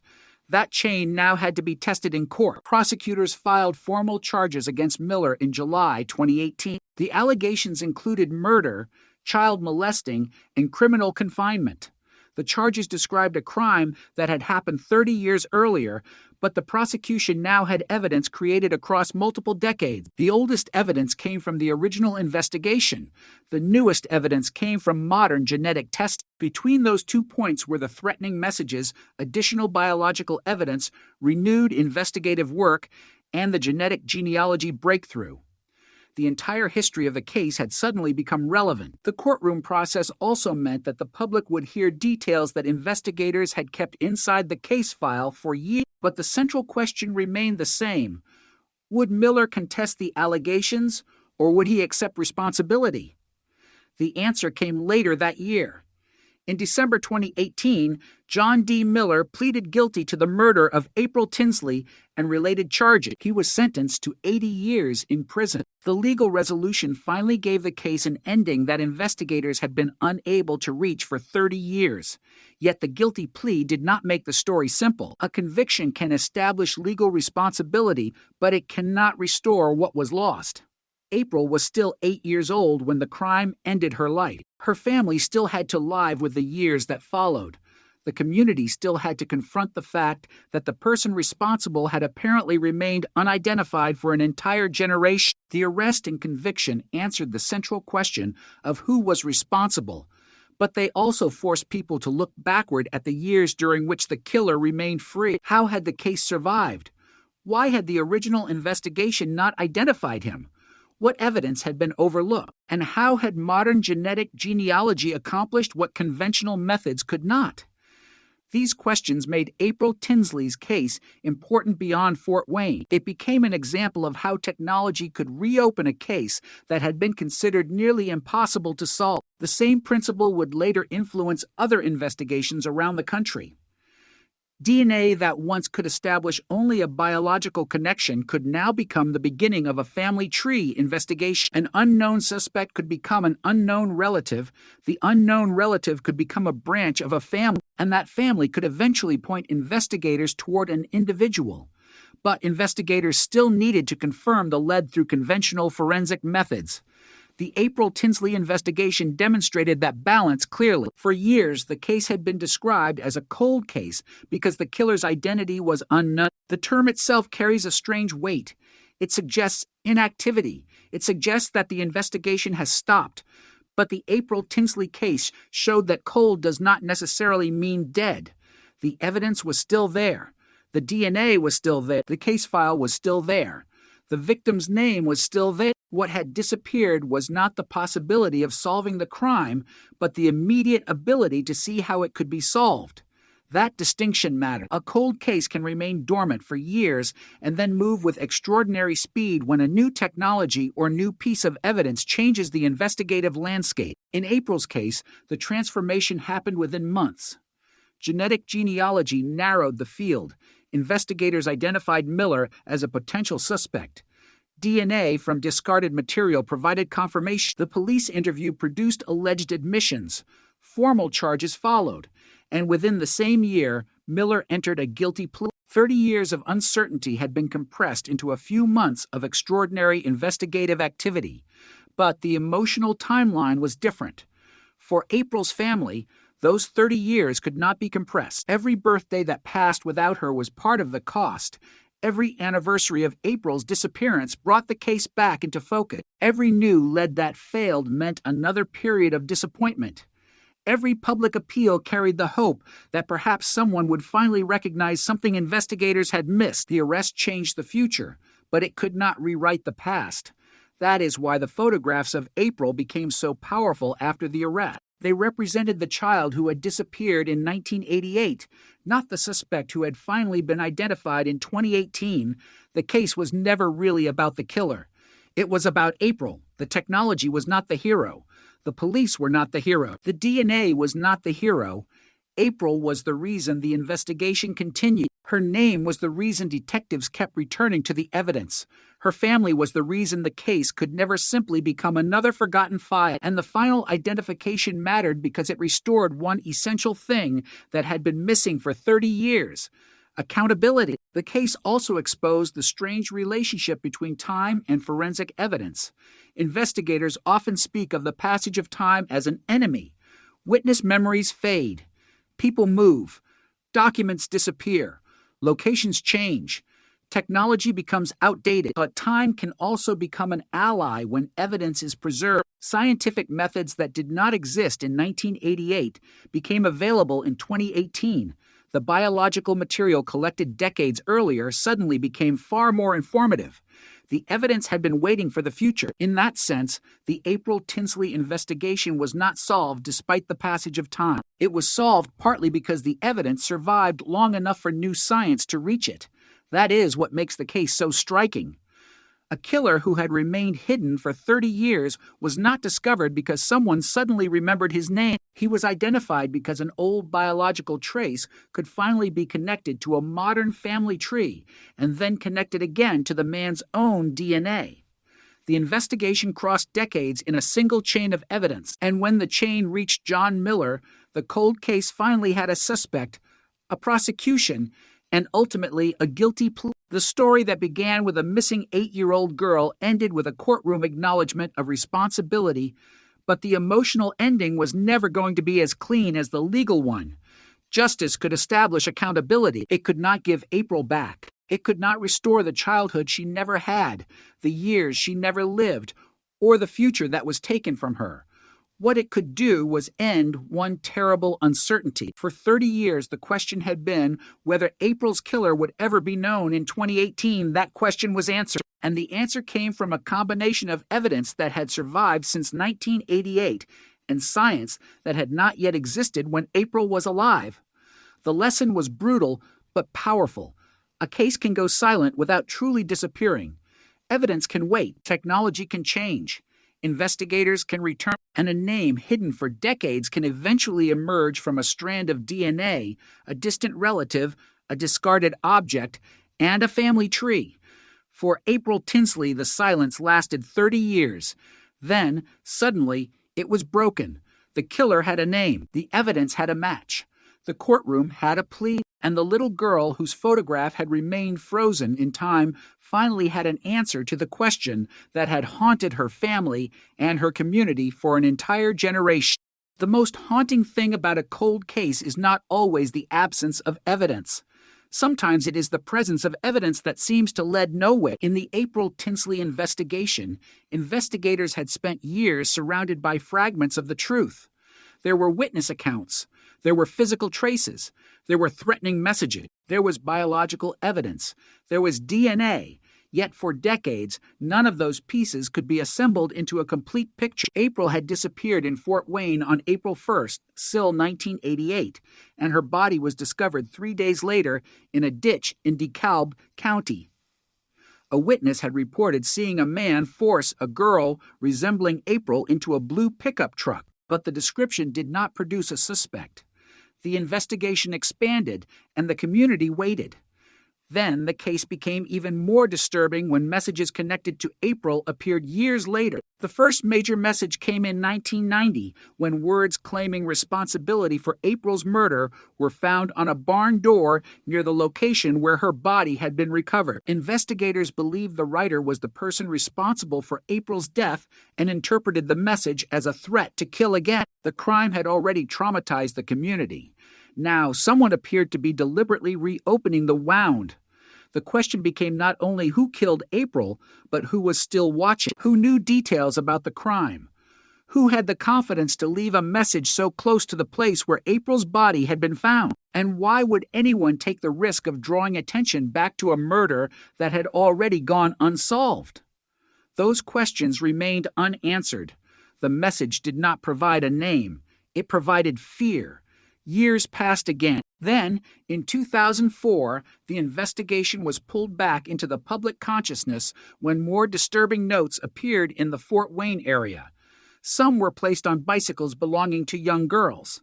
The notes referenced April. Used condoms and photographs were also found in connection with the messages. Investigators believe these incidents were connected to the same offender. If that assessment was correct, the person responsible for April's murder had not disappeared into the past. He had apparently continued to leave traces of himself in the present. The evidence became both frightening and potentially valuable. Every biological trace created another opportunity for investigators to compare DNA. Every written message created another chance to examine handwriting or language. Every photograph created another potential lead. But the identity remained hidden. For the public, the 2004 developments created a terrifying contradiction. The case was more than 16 years old, yet the person responsible seemed capable of reaching back into the community. Parents who had grown up with the April Tinsley story now had children of their own. Young girls were receiving attention from an unknown offender who appeared to know about the original murder. The fear was no longer confined to memories of 1988. It had become contemporary again. Investigators had reason to believe the offender was still somewhere in the region, but knowing that the killer might still be alive was not the same as knowing who he was. That distinction continued to frustrate the investigation. Traditional DNA testing could identify the biological profile. It could demonstrate whether two pieces of evidence came from the same person. But if the offender's profile did not match someone already identified in a law enforcement database, the technology could reach a dead end. The profile essentially became a biological fingerprint without a name attached to it. That was the position investigators found themselves in. The DNA could say, in effect, this is the same person, but it could not say, this is John Miller. That missing connection became the central problem. The investigation required a new method. It needed a way to move from biological identity to genealogical identity.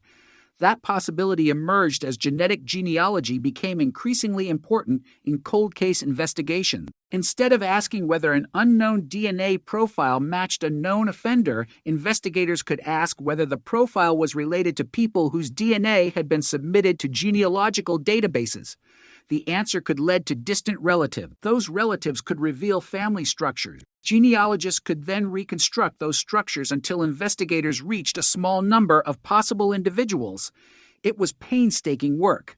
It was not a magic search button. It required genetics, genealogy, public records, family relationships, and traditional investigation. But it offered something that the old system could not: a route forward when there was no direct database match. The April Tinsley case became one of the most dramatic examples of that new approach. In 2018, investigators revisited the evidence with advanced DNA analysis. Parabon Nanolabs became involved, and genetic genealogist Cease Moore helped analyze the information. The genetic evidence ultimately pointed investigators toward two brothers. One of them was John D. Miller. The case had suddenly moved from an anonymous offender to a short list of possible relatives, but investigators still had to answer the most important question. Was Miller actually the man whose DNA had been recovered from the April Tinsley evidence? The answer could not be based simply on a family tree. A relative could share genetic characteristics without being the offender. Investigators needed direct confirmation. That is why they watched Miller and obtained material from his discarded trash. Among the items recovered were used condoms. Laboratory analysis produced the comparison investigators wanted. The DNA associated with Miller's discarded material matched the genetic profile connected to the Tinsley investigation. The genealogy had identified the family. The forensic test identified the man. Suddenly, 30 years of uncertainty had been reduced to a specific suspect. The significance of that moment is difficult to overstate. Imagine an evidence file created in 1988. Imagine biological material collected when DNA technology was still in an early stage. Imagine investigators being able to preserve that material without knowing whether it would ever produce an answer. Then imagine 3 decades later, a completely different scientific method turning that old profile into a family connection. The evidence had effectively crossed time. What detectives could not do in 1988, investigators in 2018 could attempt with technology that did not exist when April was alive. It was not simply a new clue. It was a new way of reading an old clue. And once investigators had the DNA connection to Miller, they moved quickly. On July 15, still 2018, authorities went to his home in Grabit. Miller agreed to accompany investigators to the Fort Wayne Police Department there. According to the probable cause affidavit, he was questioned about April Tinsley. The investigators had already built a significant evidentiary case before the interview began. They had the genetic genealogy lead. They had the DNA comparison. They had the historical evidence. Now they needed to hear Miller's response. The interview would become one of the most important moments in the entire investigation. According to authorities, when investigators asked Miller why he thought they wanted to speak with him, he identified April Tinsley by name. That detail was chilling because April's murder had occurred 30 years earlier. Her name was not a random detail. It was the center of the investigation. The interview then moved into the events surrounding April's disappearance. According to the probable cause affidavit, Miller made statements acknowledging his role in the crime. Authorities said he admitted abducting April, sexually assaulting her, and choking her to death. Those statements, combined with the DNA evidence, gave investigators the basis for arresting him. For the detectives who had worked on the case, the moment must have represented the end of an extraordinary investigative journey. But for April's family, the news had an entirely different meaning. A name had finally replaced the word unknown. For 30 years, they had lived without knowing who had taken April now. Authorities were telling them they had identified the man. The answer brought relief, but it also reopened memories that had never truly disappeared. The case had been part of their lives for so long that solving it could not simply erase the years of uncertainty. There was also the disturbing realization that the man investigators believed responsible had apparently lived a normal life while the case remained unresolved. He had grown older. He had a home. He had family connection. He had existed in the same world as the people who were still looking for him. That is one of the most unsettling aspects of many cold cases. The offender does not necessarily disappear into some remote place. Sometimes the person remains in the same general region, living an ordinary-looking existence while the investigation continues around him. The April Tinsley case demonstrated that possibility in a particularly stark way. Miller was living in Indiana when investigators finally connected him to the crime. The technology that identified him was not a confession obtained by accident. It was the result of a chain that began with evidence collected decades earlier, and that chain became stronger because investigators did not rely on a single method. The genetic genealogy produced the investigative lead.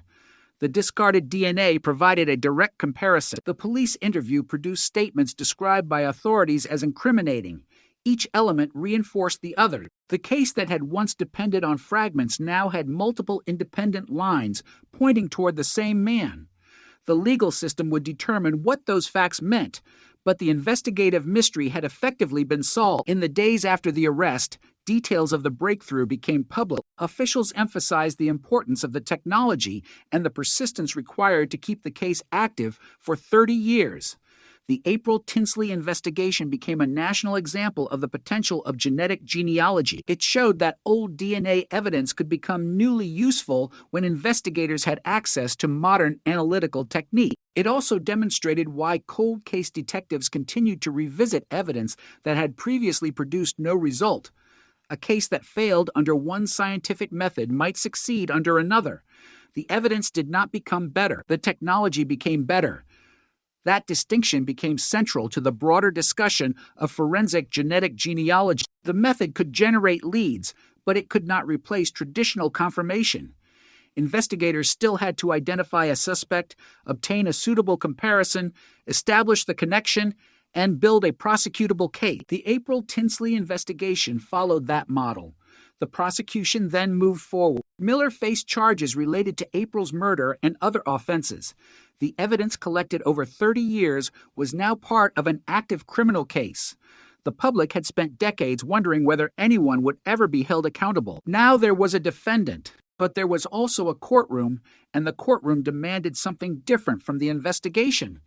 Investigators had been asking, who did this? Prosecutors now had to prove what happened and establish Miller's legal responsibility. The distinction between suspicion and proof became critical. Genetic genealogy could point toward an individual. DNA could connect that individual to biological evidence. Statements could provide additional support. But ultimately, the legal process would decide the case. Then, in December 2018, Miller pleaded guilty. The 30-year mystery had reached its legal conclusion. He was sentenced to 80 years in prison. The plea meant that the case would not require a lengthy trial to establish his guilt.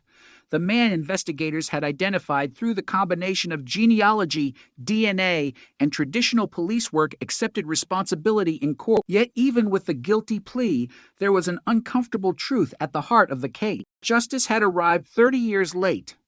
For April's family, no sentence could restore those missing decades. The legal system could impose punishment, but it could not return the child who had vanished on that April afternoon. The community could finally stop asking who was responsible, but it could not stop remembering why the question had mattered. The case, therefore, became both a story of extraordinary forensic progress and a reminder of the cost of unresolved violence. April's death was not solved by technology alone. It was solved because people preserved evidence, followed leads, revisited old information, and refused to allow the case to become irrelevant. The breakthrough came only when all of those efforts intersected. That is why the April Tinsley investigation remains significant. It shows what can happen when a cold case is given another chance. A profile once considered insufficient can become useful. A family tree once unrelated to a police investigation can become a map. A discarded object can become the final confirmation, and a suspect who had remained unidentified for 30 years can suddenly become the center of an active investigation. The case also demonstrates the strange power of time.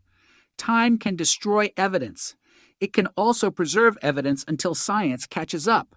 In April's case, the latter happened. The biological material survived long enough for investigators to apply a technique that had not existed when the murder occurred.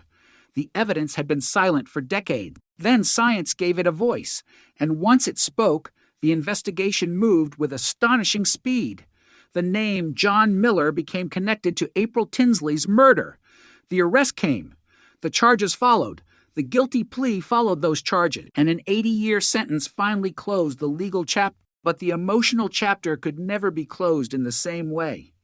April remained the center of the story, not the suspect, not the technology, not the investigators. April, the little girl who left a friend's house to retrieve an umbrella and never came home. The child whose disappearance became a murder investigation. The victim whose name appeared years later in messages that terrified a community. The case that remained unresolved while an entire generation grew older. The photograph that never aged, and the DNA profile that waited 30 years for science to reveal whose body had left it behind. That is the image that remains when the headlines disappear. Evidence sealed away, a family waiting, investigators refusing to forget, and a child whose name survived long enough for the truth to finally catch up. The April Tinsley case was cold for 30 years, but it was never truly dead. The evidence was alive. The investigation was alive, and eventually, the science became strong enough to connect the two. 30 years after the crime, the unknown offender was no longer unknown. The mystery had been broken.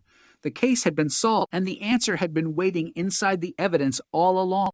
The April Tinsley investigation had reached the moment every cold case detective hopes to see, but solving a murder and proving a murder are not the same thing. For 30 years, investigators had been trying to answer one question: who killed April? By July 2018, they believed they had the answer. John D. Miller had been identified through a combination of genetic genealogy, traditional investigation, and DNA testing, but the case still had to survive the legal process. The evidence had to be organized, the timeline had to be reconstructed, the statements had to be examined, and the events of April 1st, SIL 1988, had to be placed before a court. What made the case extraordinary was the sheer span of time covered by the evidence. Some of the most important material dated back to the original investigation. Other evidence came from years later, when the offender appeared to have continued leaving traces connected to April, and the final breakthrough came from technology that had not existed when the crime occurred. The case had effectively become a bridge between two different eras of criminal investigation. In 1988, investigators were working with eyewitness accounts, physical evidence, conventional forensic methods, and the investigative techniques available at the time. In 2018, they were working with advanced DNA analysis and forensic genetic genealogy. The same case file had survived both worlds. The DNA profile that once seemed incapable of identifying the offender became the starting point for a family tree investigation. That family tree narrowed investigators toward John Miller. Then DNA recovered from discarded material associated with Miller provided the crucial confirmation. According to authorities, the DNA matched evidence from the original crime and later material connected to the offender. The science had moved the case from possibility to identification. But there was still the interview. When investigators brought Miller to the Fort Wayne Police Department on July 15, SIL 2018, they were no longer questioning a random person. They had already assembled a substantial evidentiary foundation. The interview became an opportunity to hear what Miller would say when confronted by investigators. According to the probable cause affidavit, Miller knew the subject of the investigation almost immediately. He identified April Tinsley by name. Investigators then questioned him about the events surrounding her disappearance and death. Authorities later said that Miller made incriminating statements describing the abduction, sexual assault, and killing. Those statements were included in the probable cause affidavit and became part of the basis for the criminal charges. The interview transformed the case yet again. Now investigators had not only biological evidence connecting Miller to the crime, but statements attributed to him about what had happened. The arrest that followed was extraordinary because of how long the case had remained unresolved. April's murder had occurred 30 years earlier. Entire stages of the investigation had come and gone. Detectives who had worked the original case were no longer necessarily the people handling it. Technology had advanced dramatically. Public attention had shifted. yet the case remained active enough for investigators to keep pursuing it. The eventual breakthrough was therefore not the product of one sudden discovery. It was the result of layers accumulating across decades. The original crime created the biological evidence. The later messages created additional evidence. Investigators preserved the material. Cold case detectives revisited the file. Genetic genealogists analyzed the DNA.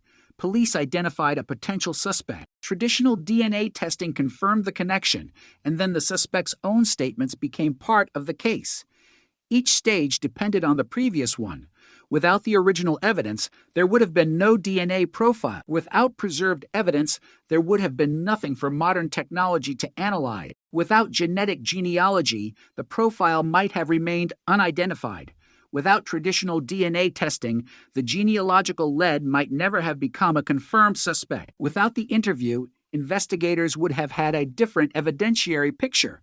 The case was solved through convergence. That is what makes it so significant. It was not a single miracle test. It was a chain of investigative decisions made over 30 years. The public reaction to the arrest reflected the unusual nature of the case. The April Tinsley murder had become part of the collective memory of Fort Wayne. Her name had been known for decades. Her disappearance had been discussed by generations of residents. The later messages had reminded people that the person responsible had never been identified. For many people, the case had become one of those crimes that seemed destined to remain unresolved forever. Then, in 2018, the headline changed. Police had arrested a man in connection with the 1988 murder. The age of the suspect was itself striking. Miller was 59. He was no longer the young man he would have been in 1988. He was a man approaching 60, decades removed from the original investigation. Yet, according to investigators, his DNA connected him to the crime. The passage of time had not erased that biological connection. It had only delayed the moment when investigators could use it. For April's mother, Janet Tinsley, the arrest carried an emotional weight that could not be measured by the language of a police press conference. She had spent 30 years living with uncertainty. The question was not simply whether April's killer would ever be caught. It was whether the family would ever know who had done it. A cold case can create a particular kind of grief because the absence of a suspect leaves a permanent question hanging over everything. The family knows what happened to their loved one, but not who caused it. There is no face to attach to the crime, no name, no courtroom, no final legal answer. The arrest changed that. Authorities could finally tell the family that the investigation had reached a suspect, and when the suspect later pleaded guilty, the legal uncertainty ended. The guilty plea did not erase the grief, but it provided something the family had lacked since 1988, accountability. The prosecution's case was also a demonstration of how cold case evidence can gain strength when different forms of evidence are combined. DNA evidence is powerful, but investigators still need context. Genetic genealogy can identify potential relatives, but it does not automatically establish guilt. A suspect's statement can be important, but it must be evaluated alongside the physical evidence. The April Tinsley case contained all of these elements. The genealogy pointed investigators toward Miller. The DNA comparison linked him to biological evidence. The police interview produced statements authorities characterized as incriminating together. The evidence created a compelling investigative picture. And then Miller pleaded guilty. The case did not need to depend on a jury resolving every disputed issue after a lengthy trial. The guilty plea provided the legal conclusion. In December 2018, Miller received an 80-year prison sentence. The man who had remained unidentified for 30 years was now facing the consequences of the crime. But there was another reason the case attracted attention far beyond Indiana. The investigation showed what genetic genealogy could do when conventional DNA databases fail to identify a suspect. The method had already begun transforming investigations in the United States, but every successful case created new questions about how far the technology could reach. In April Tinsley's case, the unknown DNA profile was analyzed for genetic relationships. Instead of searching only for a direct match, investigators searched for biological connections. That shift in strategy changed everything. It was like replacing a single missing photograph with an entire family album. The unknown person might not appear directly in the database, but relatives could, and those relatives could reveal a family structure. Once investigators understood the structure, they could narrow the possibilities. That is what happened here. Two brothers emerged as significant possibilities. John Miller became the focus. Then investigators used discarded DNA to determine whether the theory was correct. The result supported the identification. This distinction is critical because forensic genetic genealogy is not the same thing as a conventional DNA match. Genealogy generates a lead. Traditional forensic testing provides confirmation. The April Tinsley investigation demonstrated that sequence clearly. The science did not replace police work. It gave police a new direction. Detectives still had to surveil Miller. They still had to obtain comparison DNA. They still had to question him. They still had to build the legal case. Technology opened the door, but investigators had to walk through it. The case also revealed how much information can remain hidden in evidence for decades. When April was murdered in 1988, investigators could not have predicted the future of forensic genetics. They could not have known that genealogy databases would one day contain information capable of identifying distant relatives. They could not have known that computers would allow researchers to construct complex family trees from genetic relationships. They could not have known that investigators would eventually use those relationships to solve a murder committed before the internet had become part of everyday life. Yet the evidence survived. That is the crucial point. Evidence does not need to reveal everything immediately to remain valuable. Sometimes its value is delayed. A fingerprint can become more useful when databases improve. A photograph can become more useful when image technology advances. A DNA sample can become dramatically more informative when sequencing and genetic genealogy evolve. The April Tinsley case is a powerful example of delayed forensic value. The evidence was collected in one technological era and solved in another. The same biological material existed before the breakthrough and after it.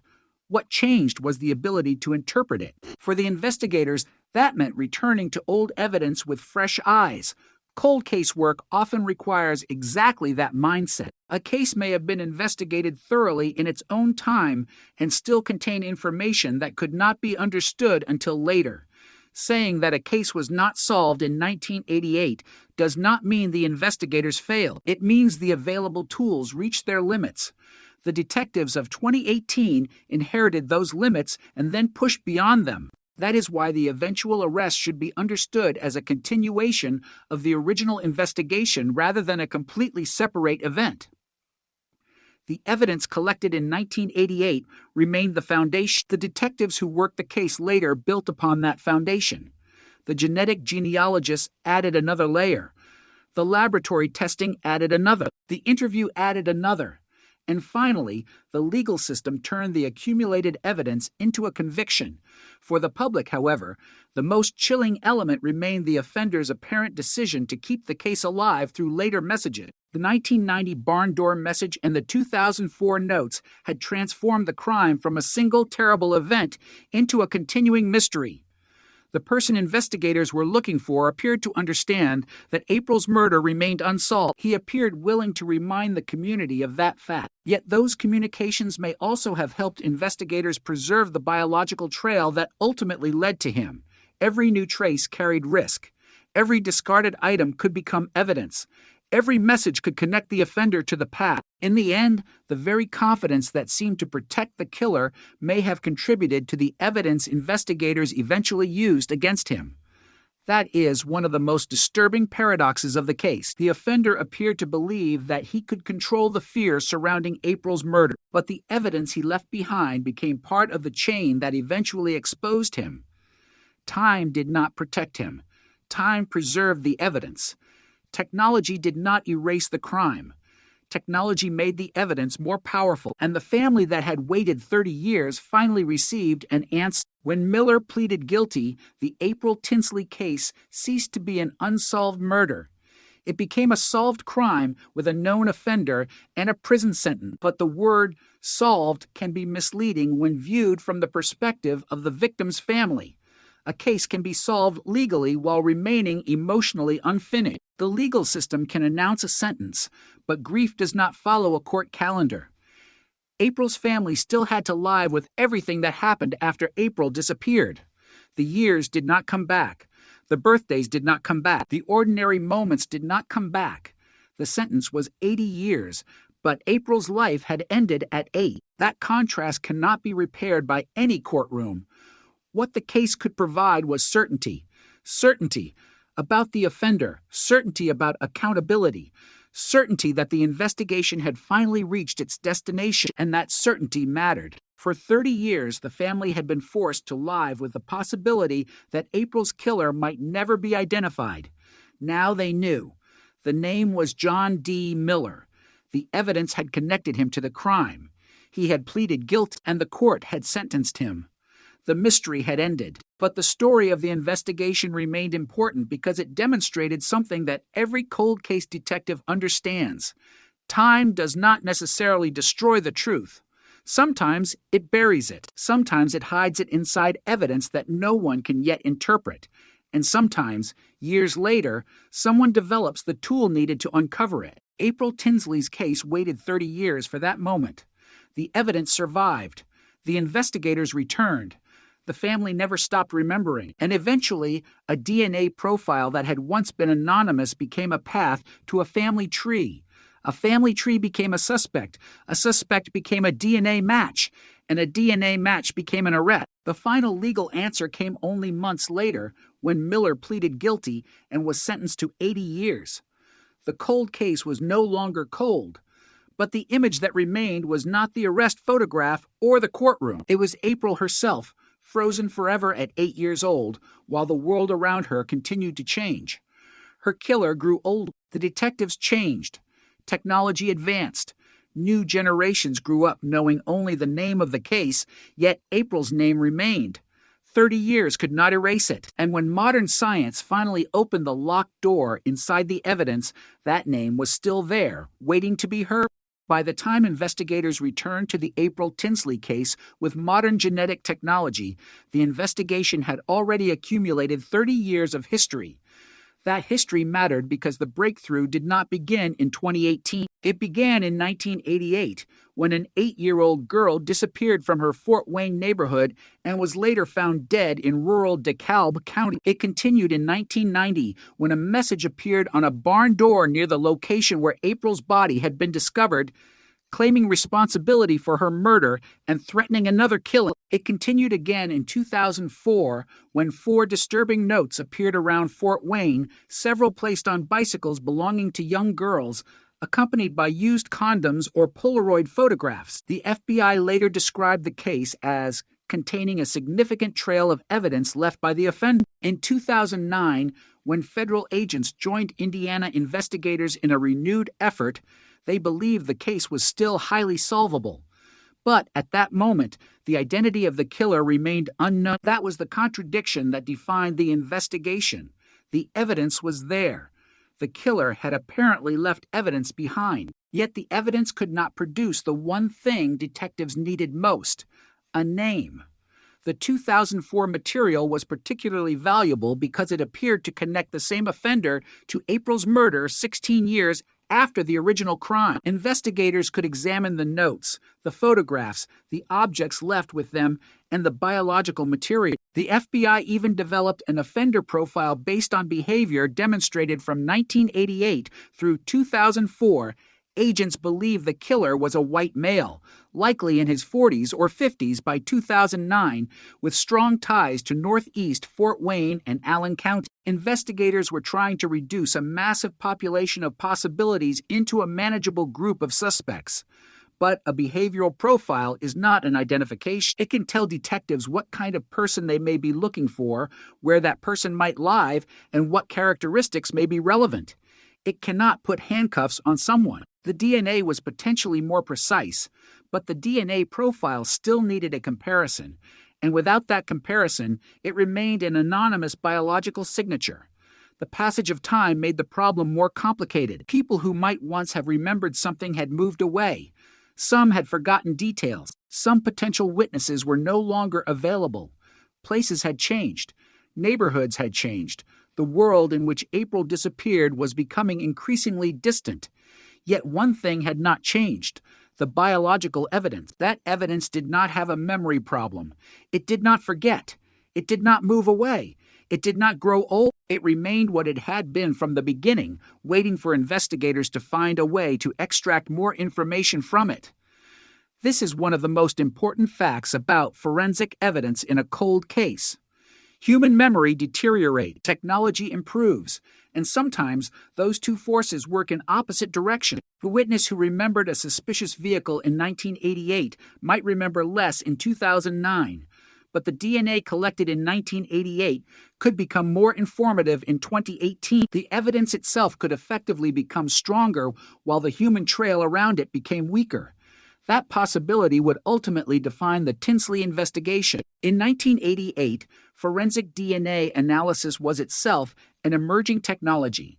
The FBI laboratory began conducting forensic DNA casework that year, illustrating just how early the technology was in the broader history of criminal investigation. A crime committed at the beginning of the DNA era could therefore contain evidence whose full investigative potential would not be understood for decades. That technological timeline is crucial to understanding why the Tinsley case remained unsolved for so long.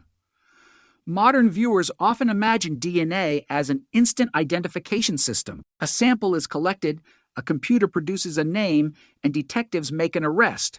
Real investigations are rarely that simple. DNA can establish that biological material came from a particular person or is consistent with a particular person, but investigators still need a reference profile or a method of identifying whose biological material they are examining. If the offender's DNA is not already associated with an identifiable individual, the profile can remain anonymous. That was the obstacle investigators faced for years. The DNA told them they had a real person behind the evidence. It did not tell them where that person lived. It did not tell them what his name was. It did not tell them where to find him. It was evidence without an address. Then genetic genealogy changed the possibilities. Instead of searching only for a direct match, investigators could look for relatives. The concept was revolutionary because it transformed the question. They no longer had to ask, who is this exact person? They could ask, who might this person be related to? If relatives could be identified, genealogical research could potentially reconstruct a family tree. That tree could narrow the search to specific branches and eventually specific individuals. But it remained an investigative technique rather than an automatic answer. A genetic relative was not necessarily the offender. Investigators still needed traditional police work and direct forensic confirmation. In the Tinsley case, that distinction became essential. When advanced DNA testing was pursued in 2018, investigators were able to move beyond the anonymous profile. Genetic genealogists Cease Moore became involved, and the analysis ultimately directed investigators toward a family containing two brothers. One of those brothers was John D. Miller. For detectives who had spent years looking at an unknown offender, the significance was enormous. The name did not come from a witness suddenly remembering him. It came from the biological relationships embedded in the DNA. But investigators could not simply declare the case solved because a genealogy analysis had produced Miller's name. That would have been an enormous investigative leap. They needed confirmation, so they returned to traditional forensic strategy. Investigators monitored Miller and obtained discarded material from his trash. Among the items recovered were used condoms. Laboratory analysis of that material provided the direct DNA comparison investigators needed. The biological evidence connected to Miller was consistent with the DNA already associated with the Tinsley investigation. The genealogical lead had become a forensic identification. That was the moment the 30-year mystery changed character. Before that point, investigators were looking for an unknown person. After that point, they were investigating a known individual. The distinction may sound simple, but it represented decades of work. An unknown offender can be anywhere. A known suspect can be investigated. Detectives can examine his history. They can compare his movements with the timeline. They can interview him. They can search for additional evidence. They can present the evidence to prosecutors. Once investigators had Miller's identity, the case could finally move through the conventional criminal justice system. The next step was the interview. On July 15, SIL 2018, investigators went to Miller's home in Grabille, Indiana. He agreed to go with them to the Fort Wayne Police Department. The detectives already knew why they wanted him there. They had the genetic genealogy lead. They had the DNA comparison. They had the historical evidence. Now they wanted his account. According to the probable cause affidavit, Miller was asked why he believed investigators wanted to speak with him. He responded by naming April Tinsley. That detail would become one of the most chilling moments in the investigation. 30 years had passed since April's murder. Yet, according to investigators, Miller immediately connected the interview to her name. The conversation then moved into questions about April's disappearance, and authorities said Miller made incriminating statements about the crime. Those statements were documented in the affidavit and later reported publicly for investigators. The convergence was striking. The DNA had led them to Miller. The direct comparison had supported the identification, and the interview, according to authorities, produced statements that connected Miller to the crime. The investigation had moved through 3 different forms of evidence: genetic relationships, biological comparison, and statements. Each layer strengthened the others. But there was still something haunting about the timing. 30 years earlier, investigators had been trying to identify the person who abducted April. In 2009, federal agents were still knocking on doors and asking residents whether they remembered suspicious people, Polaroid camera, or details surrounding the threatening messages. The FBI's behavioral analysts had even developed a detailed profile of the offender. Investigators had worked day and night, recanvassing neighborhoods and seeking DNA samples from possible suspects. Yet the case remained unsolved. 9 years later, technology had changed the investigative equation. The same crime scene evidence that had resisted identification could now be examined through genetic genealogy. The breakthrough did not invalidate the work of the earlier investigator. It demonstrated why cold cases must remain open to new methods. What looks like a dead end under one scientific approach can become a doorway under another. The evidence does not necessarily become different. The questions investigators ask of it become different. That is precisely what happened in the Tinsley case. For decades, detectives asked whether the DNA matched anyone they already knew. In 2018, they asked whether the DNA could identify relatives of the unknown offender. That new question produced a new path, and that path led to Miller. The public reaction to the arrest was intense because the case had been part of Fort Wayne's history for so long. People who had been children in 1988 were adults in 2018. Some had raised families of their own. April's murder was not simply an old newspaper story. It was a memory that had been passed through generations. The threatening messages had reinforced the fear because they suggested that the person responsible had remained free. When Miller was arrested, that uncertainty suddenly ended. The killer was no longer a faceless figure. Authorities had identified a specific man. The family could finally attach a name to the person they believed responsible for April's death. But that name also carried another disturbing reality. Miller had been living in the same state where the crime had occurred. The passage of 30 years had not transported the offender to some distant, unreachable world. The person investigators had been seeking was living an ordinary life while the case remained open. That fact made the arrest even more difficult for the community to process. A cold case suspect can seem almost mythical before identification. Once a name is attached, the mystery becomes frighteningly human. The killer is no longer an unknown silhouette. He is a person who existed in the same society as everyone else. Yet the most important transformation was not psychological. It was legal.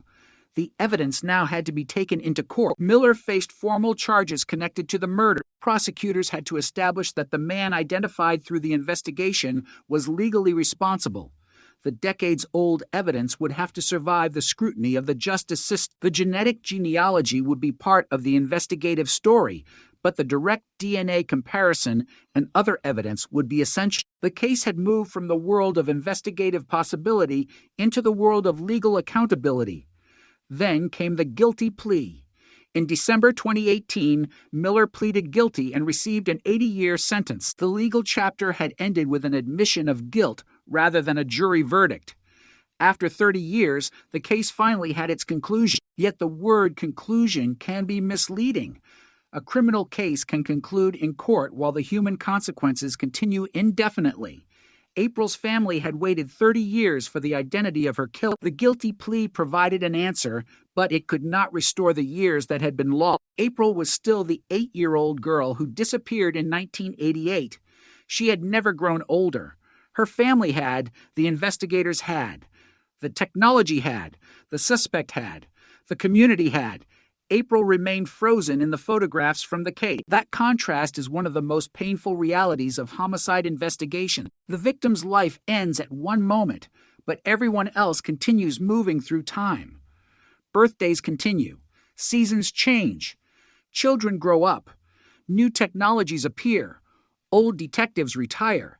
New detectives take over, but the victim remains exactly where the crime left them. In April's case, that image remained at the center of the investigation for 3 decades. The photograph reminded investigators why they were still searching. The evidence reminded them that the truth might still be recoverable, and eventually, modern science connected the two. The case became an example of what persistence can accomplish when evidence is preserved long enough. It also became a warning against assuming that time automatically protects an offender. 30 years had passed, but the biological trail remained. The offender had changed with age. His DNA had not changed in the way that mattered for identification. The investigation had slowed. Science had accelerated. And eventually the two met. That meeting produced a name, John D. Miller. It produced an arrest. It produced charges. It produced a guilty plea. And it produced an 80-year sentence. But perhaps the most powerful part of the story is what happened before the breakthrough. For decades, nobody knew whether the case would ever be solved. Investigators could only continue. The FBI could issue a plea. Detectives could revisit evidence. Families could keep April's name in the public consciousness, and evidence could remain preserved. There was no guarantee that any of it would work. That uncertainty is what makes cold cases so difficult. Investigators are often working without the promise of an ending. They pursue leads that may fail. They examine evidence that may provide nothing. They speak to people who may not remember. They return to files that have already been examined. They keep going because the possibility of an answer remains. The April Tinsley case demonstrates the value of that persistence. In 2009, the FBI said investigators believed the case was highly solvable, even though the killer remained at large. 9 years later, that belief proved justified. The case was not solved because the evidence suddenly appeared. It was solved because the evidence had been preserved and investigators eventually gained a method capable of interpreting it. And that is where the story of April Tinsley reaches its most unsettling point. The killer had spent decades unidentified, but he had never truly been separated from the evidence. The DNA remained connected to him even when investigators did not know his name. The later messages appeared to connect him to the case again. The objects he left behind created additional forensic opportunity. The family tree eventually exposed a possible identity. His discarded material confirmed it, and his own words, according to investigators, became another piece of the case. 30 years of silence had not erased the trail. It had only concealed it. The evidence was still there, waiting for the right question, the right technology, and the right investigators to bring it back into focus. When that happened, the cold case did not slowly awaken. It moved rapidly. A genealogy lead became a suspect. A suspect became a DNA match. A DNA match became an arrest. An arrest became a guilty plea. And a 30-year mystery became a documented criminal case. The story of April Tinsley, therefore, stands as a reminder that a cold case is not necessarily an abandoned case. Sometimes it is a case waiting for time itself to change the tools available to investigators. April's murder happened in a world where DNA profiling was only beginning to enter criminal investigations. Her killer was identified in a world where genetic relationships could be used to navigate an enormous family tree. Between those two worlds stood 30 years of persistence. And at the end of that persistence was a name that investigators had searched for since 1988. The name was finally known. The evidence had finally been connected. The courtroom had finally delivered a sentence. But the photograph of April remained exactly as it had always been, a reminder that behind every breakthrough in forensic science is a victim whose life was taken long before the technology arrived to help solve the crime. April's case was no longer an unanswered question, but the reason it mattered was never the technology. It was the child at the center of it, the child whose disappearance shocked Fort Wayne, the child whose murder remained in police files for 30 years, the child whose name appeared again in messages long after her death, and the child whose case ultimately demonstrated that even decades of silence cannot always bury the evidence forever. The name John D. Miller had finally replaced the word unknown, but the investigation had not simply discovered a suspect. It had uncovered the endpoint of a trail that had stretched across 3 decades through a child's disappearance, a murder scene, disturbing messages, preserved biological evidence, failed leads, renewed investigation, and finally a scientific breakthrough that changed the meaning of DNA evidence. To understand why the arrest was so significant, it is necessary to return to the evidence that had remained hidden in plain sight for years. When April Tinsley's body was discovered in a rural ditch in DeKalb County 3 days after she disappeared from Fort Wayne, investigators were faced with a crime that had already taken an enormous emotional toll on the community. April was only 8 years old. Her disappearance had begun as a desperate search for a missing child. Her discovery transformed it into a homicide investigation. The investigators who arrived at the scene had no idea that the case would eventually become one of Indiana's most notorious cold cases, or that the biological evidence collected during those early hours would remain important 30 years later. They were working with the tools of 1988. They were trying to reconstruct what happened, identify the person responsible, and understand how April had been taken from her neighborhood. A witness reported seeing a man force a girl matching April's description into a blue pickup truck. That information gave investigators a possible vehicle and a possible offender description, but it did not provide enough to identify the man. The investigation expanded. Tips came in. Residents were questioned. Leads were followed, but the killer remained unidentified. Then, as the years passed, the case developed another disturbing dimension. In 1990, a message appeared on a barn door near the place where April's body had been found. The message claimed responsibility for April's murder and threatened another killing. For investigators, the message was horrifying, but it was also potentially valuable. Whoever had written it appeared to know details about the crime. The writer appeared to be deliberately connecting himself to April. If the message was authentic, the offender was effectively announcing that he was still free. The case was not simply an old tragedy. It was still alive in the mind of someone who knew what had happened. That possibility would become even more disturbing in 2004 when additional notes appeared around Fort Wayne. Some were placed on bicycles belonging to young girls. The material referred to April and was accompanied by used condoms and photographs. Investigators believed the same person was responsible for the messages and the original murder. That belief meant the case now contained a long behavioral and forensic trail. The offender had apparently left evidence in 1988, returned to the case in 1990, and then appeared again in 2004. Each appearance created another opportunity to identify him, yet for years the name remained out of reach. Archives.fbi.gov. The FBI became involved in a renewed investigation in 2009. Agents described the case as highly solvable and worked with local authorities to review evidence and conduct new interviews. Investigators examined the messages, the photographs, and the biological material. They tried to determine whether the offender had a connection to Northeast Fort Wayne or Allen County. A behavioral profile was developed. Investigators believed the offender was a white male and estimated that by 2009 he would likely have been in his 40s or 50s. The profile was not enough to identify him, but it helped establish the parameters of the search. Investigators were essentially looking for a man who had managed to remain invisible while leaving behind evidence that he was connected to one of the most disturbing crimes in the area. The problem was not that investigators lacked theory. The problem was that no theory could be conclusively connected to the biological evidence. That is, where the DNA profile became so important. DNA could distinguish one person from another with extraordinary precision, but the investigators still needed a reference sample. If the offender was not already identified in a database, the profile could remain anonymous. The biological evidence could prove that the same person had left different traces, but it could not provide his name. This was the central obstacle for years. Investigators had what amounted to a fingerprint from the body, but no database entry telling them whose fingerprint it was. Then the forensic world began changing.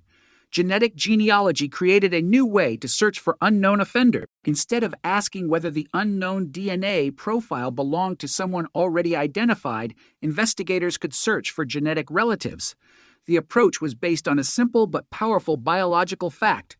Relatives shared DNA. A distant relative might not be the offender, but that relative could reveal the family from which the unknown person came. Genealogists could then build family trees, eliminate individuals who did not fit the circumstances, and narrow the search. It was not automatic. It was investigative work requiring expertise, records, genetic analysis, and verification, but it offered a route where traditional databases had failed. In the spring of 2018, the April Tinsley investigation took that route. Detective Brian Martin arranged advanced DNA testing Parabon, Nanolabs, analyzed the evidence, and genealogists Cease Moore used genetic genealogy. The results eventually pointed investigators toward a family with two brothers. One was John D. Miller. After 30 years, investigators finally had a name worth investigating.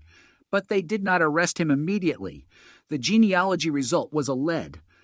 The detectives needed to establish whether Miller's own DNA matched the evidence. That is why investigators collected discarded material from his trash. Used condoms were among the items recovered. The DNA obtained from those items provided the direct comparison investigators needed. The results matched the biological evidence connected to the Tinsley case. The anonymous DNA profile now had a person attached to it. The case had crossed the most difficult boundary in cold case investigation, the distance between evidence and identity. See BezNews.com. The investigators now had to decide how to approach Miller. They knew the biological evidence. They knew the genealogical connection. They had the history of the case, and they had the later messages that appeared to connect the offender to the same crime.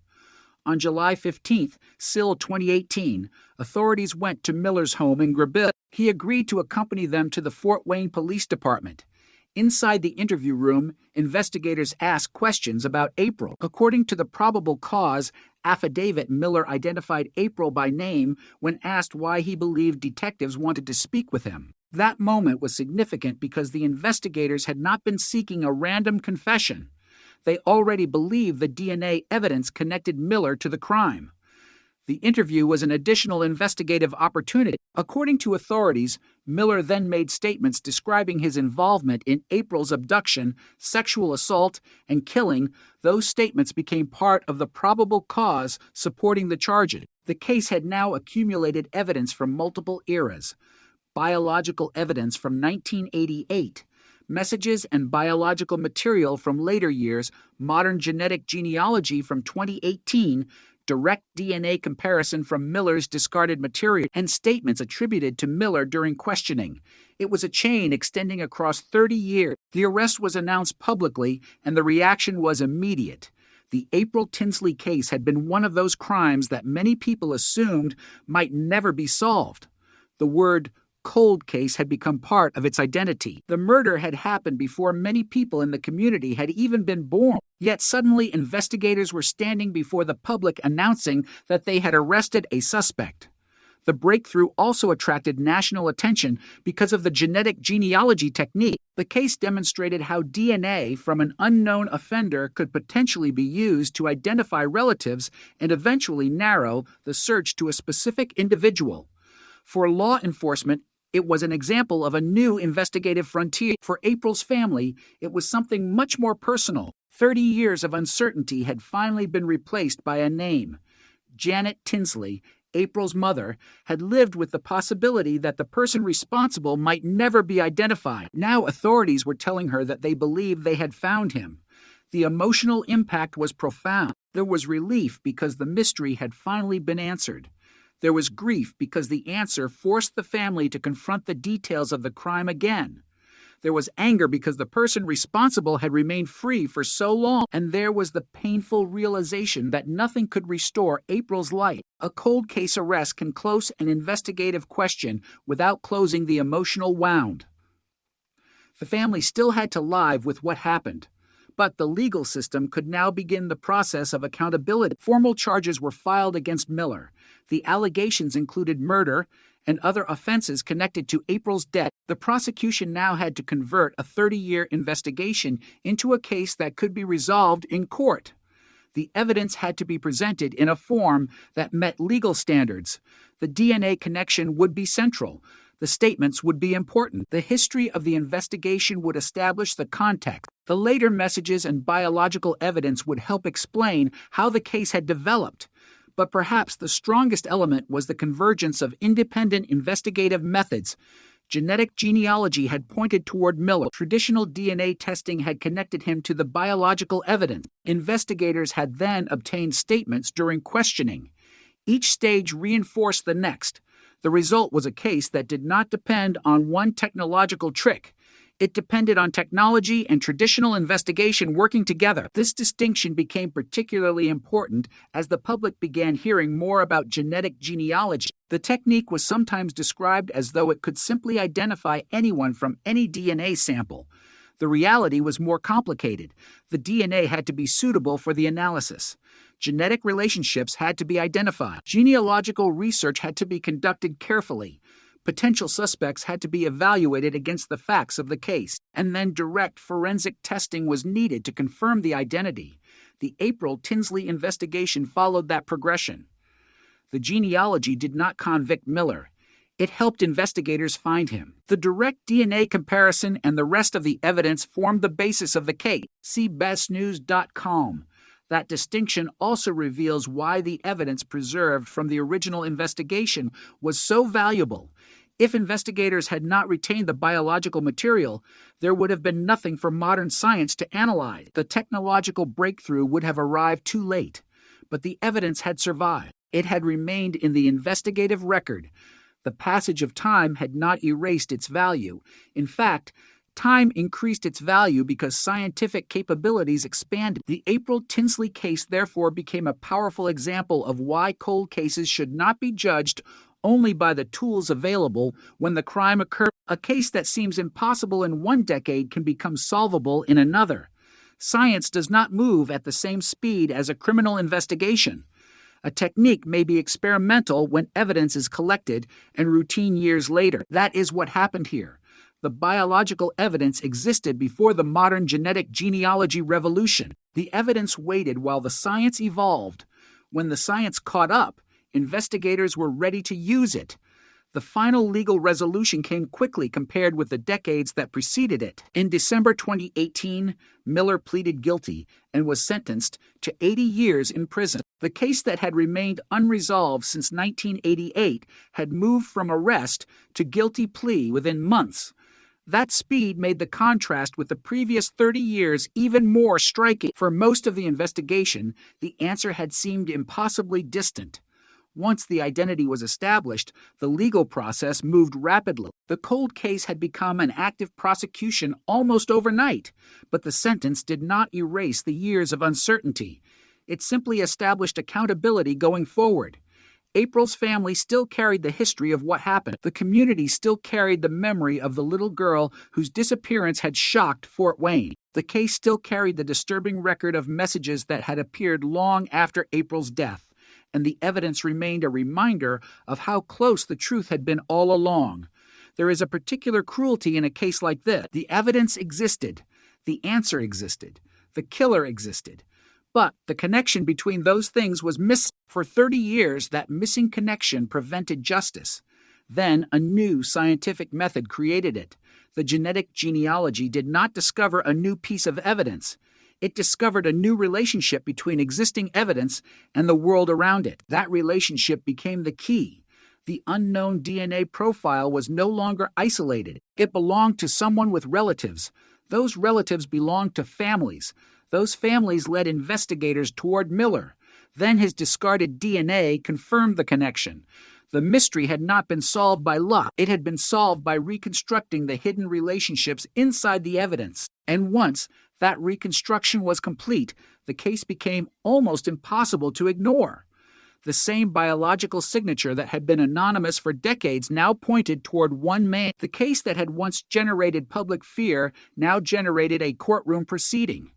The killer, who had remained unnamed, now faced an 80-year sentence, and April's family finally had an answer. But the deepest legacy of the case remained the lesson that evidence can outlive the limitations of the era in which it was collected. A detective in 1988 could not see what a genetic genealogist could see in 2018. A laboratory in 1988 could not perform the same analysis that modern laboratories could perform 30 years later. The evidence was the constant. The technology was the variable. That is why the April Tinsley case continues to matter. It demonstrates that a cold case can remain dormant without being hopeless. It demonstrates that preserving evidence can create possibilities decades later. And it demonstrates that a victim's name can remain powerful enough to bring investigators back to the same questions again and again. April was 8 years old when she disappeared. She never had the opportunity to grow older, to graduate, to build a career, to create a family, or to experience the ordinary future that should have been hers. The man investigators identified lived through those years. He aged while April remained forever 8. The technology that ultimately exposed him did not exist when April was alive, but the evidence created by the crime survived. And eventually, that evidence became the bridge between 1988 and 2018. The bridge led to John D. Miller. It led to an arrest. It led to formal charges, and it led to a guilty plea and an 80-year sentence. 30 years after the murder, the unknown finally had a name. The question that had haunted Fort Wayne for an entire generation finally had an answer. But the final image of the case is not the suspect being led away. It is April's photograph, still showing the little girl she was before everything changed. Around that photograph, 3 decades of investigation had accumulated. DNA, notes, photograph, witness accounts, police files, genetic genealogy, surveillance, laboratory testing, interviews, court records. All of it converged on one conclusion. The cold case was solved because the evidence never stopped waiting. And when the right technology finally arrived, it did something investigators had been unable to do for 30 years. It gave the evidence a name. The arrest of John D. Miller changed the April Tinsley case forever, but it also forced investigators, prosecutors, and the public to look backward through 3 decades of unanswered questions and examine how a crime that had once seemed almost impossible to solve could finally be reconstructed. For 30 years, April's name had remained connected to an empty space in the investigation, a question without a final answer. A photograph of a little girl surrounded by evidence that seemed unable to identify the person responsible. Now that the evidence had pointed to Miller, investigators could look at the old case through a completely different lens. Details that once seemed isolated suddenly belonged to a larger pattern. The blue pickup truck, the disappearance, the body found in the ditch, the message on the barn, the later notes, the biological evidence, the photograph, the DNA profile, the family connections, the discarded material, the interview. Each piece had existed separately for years, but only after Miller was identified could investigators see how those pieces fit together. That is one of the strangest characteristics of a cold case. Before an offender is identified, every clue seems to exist inside a fog. Investigators know the crime happened, but they do not know which details matter most. After identification, the same evidence can suddenly appear sharp. The old photographs become relevant again. The statements are reread. The timelines are reconstructed. The smallest inconsistencies receive attention. Investigators ask questions they could not have asked before because they now know where the evidence leads. In April's case, the turning point had been genetic genealogy, but the story behind that breakthrough was much larger. The DNA profile had existed for years. The technology had changed. That difference became the dividing line between 30 years of uncertainty and a rapidly developing prosecution. When genetic genealogists analyzed the DNA associated with the case, they were not searching for a photograph of John Miller. They were searching for biological relationship. The unknown offender's DNA was treated not simply as a forensic signature, but as a map of family connections. Somewhere inside that map was a route toward the person investigators were seeking. The route eventually led to Miller, but that was only the beginning. Investigators still had to confirm that the man identified through genealogy was actually the source of the biological evidence. The discarded DNA obtained from Miller's trash became crucial. The comparison supported the genealogical list. The unknown profile was no longer anonymous. It was associated with a specific individual. That was the moment the case moved from genealogical research into conventional forensic investigation. The police no longer had to search an entire region. They had a target. They could observe him. They could collect evidence. They could question him. They could compare his history with the evidence already preserved in the case file. The investigation had changed from a search for an invisible man into a focused examination of one individual. The significance of that transition becomes clearer when considering how many years had passed. April disappeared in 1988. By 2018, the world around the investigation had changed almost beyond recognition. Telephones had changed. Computers had changed. DNA technology had changed. Police databases had changed. The people who had been children when April disappeared were adults. Some original investigators had retired. Others had moved into different roles, yet the case had remained. The physical evidence had remained. April's name had remained. And the DNA had remained. The passage of time had created enormous obstacles, but it had also created an unexpected advantage: scientific progress. In the earliest years of the investigation, detectives could only work with the forensic capabilities available to them. Decades later, those capabilities had expanded dramatically. The evidence collected in 1988 could be revisited using techniques that investigators at the time could not have imagined. That is why cold case work often depends on patience. Investigators cannot control when science develops. They can only make sure that evidence survives long enough to benefit from that development. In April's case, that principle proved decisive. The biological evidence became the bridge between the past and the present.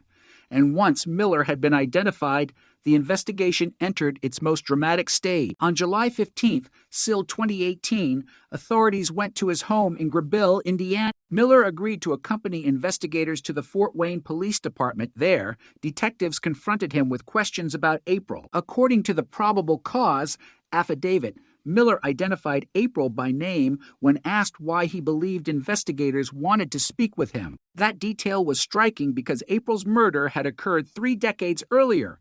Investigators then questioned Miller about the events surrounding the crime. Authorities later said that Miller made statements acknowledging his involvement in April's abduction, sexual assault, and killing. Those statements became another critical element of the investigation. The case now had an unusual convergence of evidence. Genetic genealogy had produced a possible identity. Direct DNA testing had supported that identity. The police interview had generated statements that investigators characterized as incriminating, and the original evidence had remained consistent with the emerging theory. The unknown offender had become a named suspect, and the named suspect had become the center of a criminal case. Yet investigators also had to confront the disturbing history of the messages that appeared after April's death. The 1990 barn door message had been terrifying because it appeared to claim responsibility for the murder and threatened another killing. Then came the 2004 note. Their appearance transformed the case from a historical murder into something that seemed to reach into the present. The notes were reportedly left in locations around Fort Wayne, including on bicycles belonging to young girls. Some were accompanied by used condoms and Polaroid photographs. The FBI treated the material seriously and believed the same offender could be responsible. The messages created a psychological dimension to the case. Whoever was responsible seemed to understand the fear created by April's murder. He appeared to know that the crime remained unsolved. He appeared willing to use April's name to frighten people years after her death. That behavior made the offender seem almost untouchable. He had killed a child. he had avoided identification. Then he had apparently resurfaced. For investigators, the challenge was not only to determine who had killed April, but whether the person behind the later messages was the same person. The biological evidence became particularly important because it could potentially connect separate events. Unlike handwriting or behavioral similarities, DNA could provide a direct biological relationship. If the same DNA profile appeared in evidence from different incidents, investigators could establish that those incidents were connected by the same individual. That kind of connection was invaluable in a case where the offender seemed to have intentionally created confusion. The investigation, therefore, became a study in persistence. Every old piece of evidence had to be reconsidered. Every biological sample had to be evaluated. Every message had to be placed into the timeline. The goal was no longer simply to find someone who might have killed April. The goal was to reconstruct the entire evidentiary chain well enough to withstand legal scrutiny. This distinction mattered because an arrest is not the same as a conviction. Detectives can develop a strong theory, but prosecutors need evidence that can survive in court. A suspect can deny involvement. Defense attorneys can challenge forensic methods. Witnesses can have imperfect memories. Evidence collected decades earlier can raise questions about handling and preservation. A case that has been unsolved for 30 years carries an enormous amount of historical baggage. Investigators must show not only what they believe happened, but why the evidence supports that conclusion. The April Tinsley investigation had an advantage that many cold cases do not have. The DNA evidence provided a scientific connection that did not depend entirely on memories from 1988. The biological evidence had a direct relationship to the crime. The genetic genealogy helped identify the individual, and the subsequent comparison gave investigators additional support. That combination made the case unusually powerful. The public announcement of Miller's arrest therefore represented more than the capture of a suspect. It represented the end of a period in which April's killer could remain unidentified. For the family, the announcement carried an emotional force that no press conference could fully explain. For years, they had lived with uncertainty. They knew April had been murdered. They knew someone had taken her life, but they did not know who. Now there was a name. The name did not change what had happened. It did not restore April, but it changed the family's relationship with the past.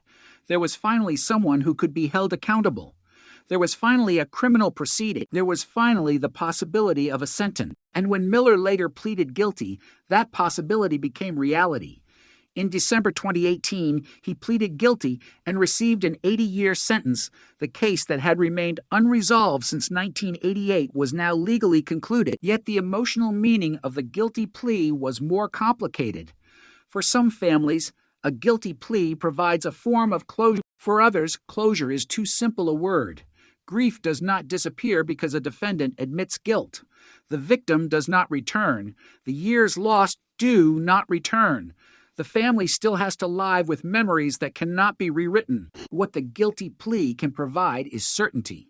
The uncertainty surrounding the offender is removed. The family no longer has to wonder whether the person responsible will ever be identified. The community no longer has to wonder whether the killer is still among them. The investigators no longer have to carry an open question that has followed them for decades. The court has spoken. The offender has been sentenced. But April's story remains bigger than the sentence. It is a story about what happens when evidence survives longer than the technology available to interpret it. In 1988, investigators could collect biological evidence without knowing that decades later genetic genealogy would transform how unidentified DNA could be analyzed. They preserved the evidence because that was what investigators were supposed to do. 30 years later, that preservation became the foundation of the breakthrough. The lesson is simple but profound. Evidence does not need to reveal everything immediately to matter. Sometimes it has to wait. The April Tinsley case waited. The DNA waited. The technology evolved. And then the evidence finally became capable of answering the question that investigators had asked since the day April disappeared. Who did this? The answer was John D. Miller. But the path to that answer was not direct. It was a maze of time, evidence, uncertainty, and scientific progress. The investigation had moved through generations of detectives and generations of forensic technology. It had survived dead ends and unanswered questions. It had survived years when the offender appeared to have vanished. It had survived the fear created by the later messages. And eventually, it reached the moment when the unknown offender could no longer remain anonymous. That is why the April Tinsley case became such an important example of forensic genetic genealogy. It demonstrated that a DNA profile without a name does not necessarily mean the investigation is finished. It may simply mean investigators need to search differently. Instead of looking for the offender directly, they can sometimes look for the offender's relatives. Instead of searching a database for one person, they can reconstruct a family network. Instead of asking where the suspect is, they can ask where his biological family came from. Then, once a potential suspect emerges, conventional forensic methods can take over. The Tinsley investigation followed that path. The science pointed. The detectives verified. The laboratory compared. The investigators questioned, the prosecutors charged, the court sentenced. Every stage was necessary. None of it would have been possible without the evidence preserved from the original investigation. And that is perhaps the most haunting part of the entire story. The answer had been physically present for decades. It was not hidden in some secret room. It was not destroyed. It was not carried away by the killer. It remained inside evidence collected years earlier. What was missing was the ability to read it. 30 years passed before that ability arrived. By then, the little girl at the center of the case had become a symbol of everything a cold case represents. A life interrupted, a family waiting, a community remembering, and a trail of evidence refusing to disappear. April's photograph remained unchanged while everyone else aged around it. Her killer grew older. Investigators grew older. The technology changed. The case file grew thicker, but April remained 8. And when the investigation finally produced a name, it did not change her age or rewrite her final death. It simply answered the question that had remained unanswered for 30 years. The man responsible had been identified. The case had been solved. The legal system had delivered its sentence. Yet the silence surrounding April had lasted so long that the breakthrough itself became another part of the story. A DNA profile that once had no name became a family. The family became a suspect. The suspect became a DNA match. The match became an arrest. The arrest became a guilty plea, and the guilty plea became an 80-year sentence. 30 years of uncertainty had collapsed into a sequence of events that took place in a matter of months. But behind that rapid conclusion stood decades of work, decades of evidence,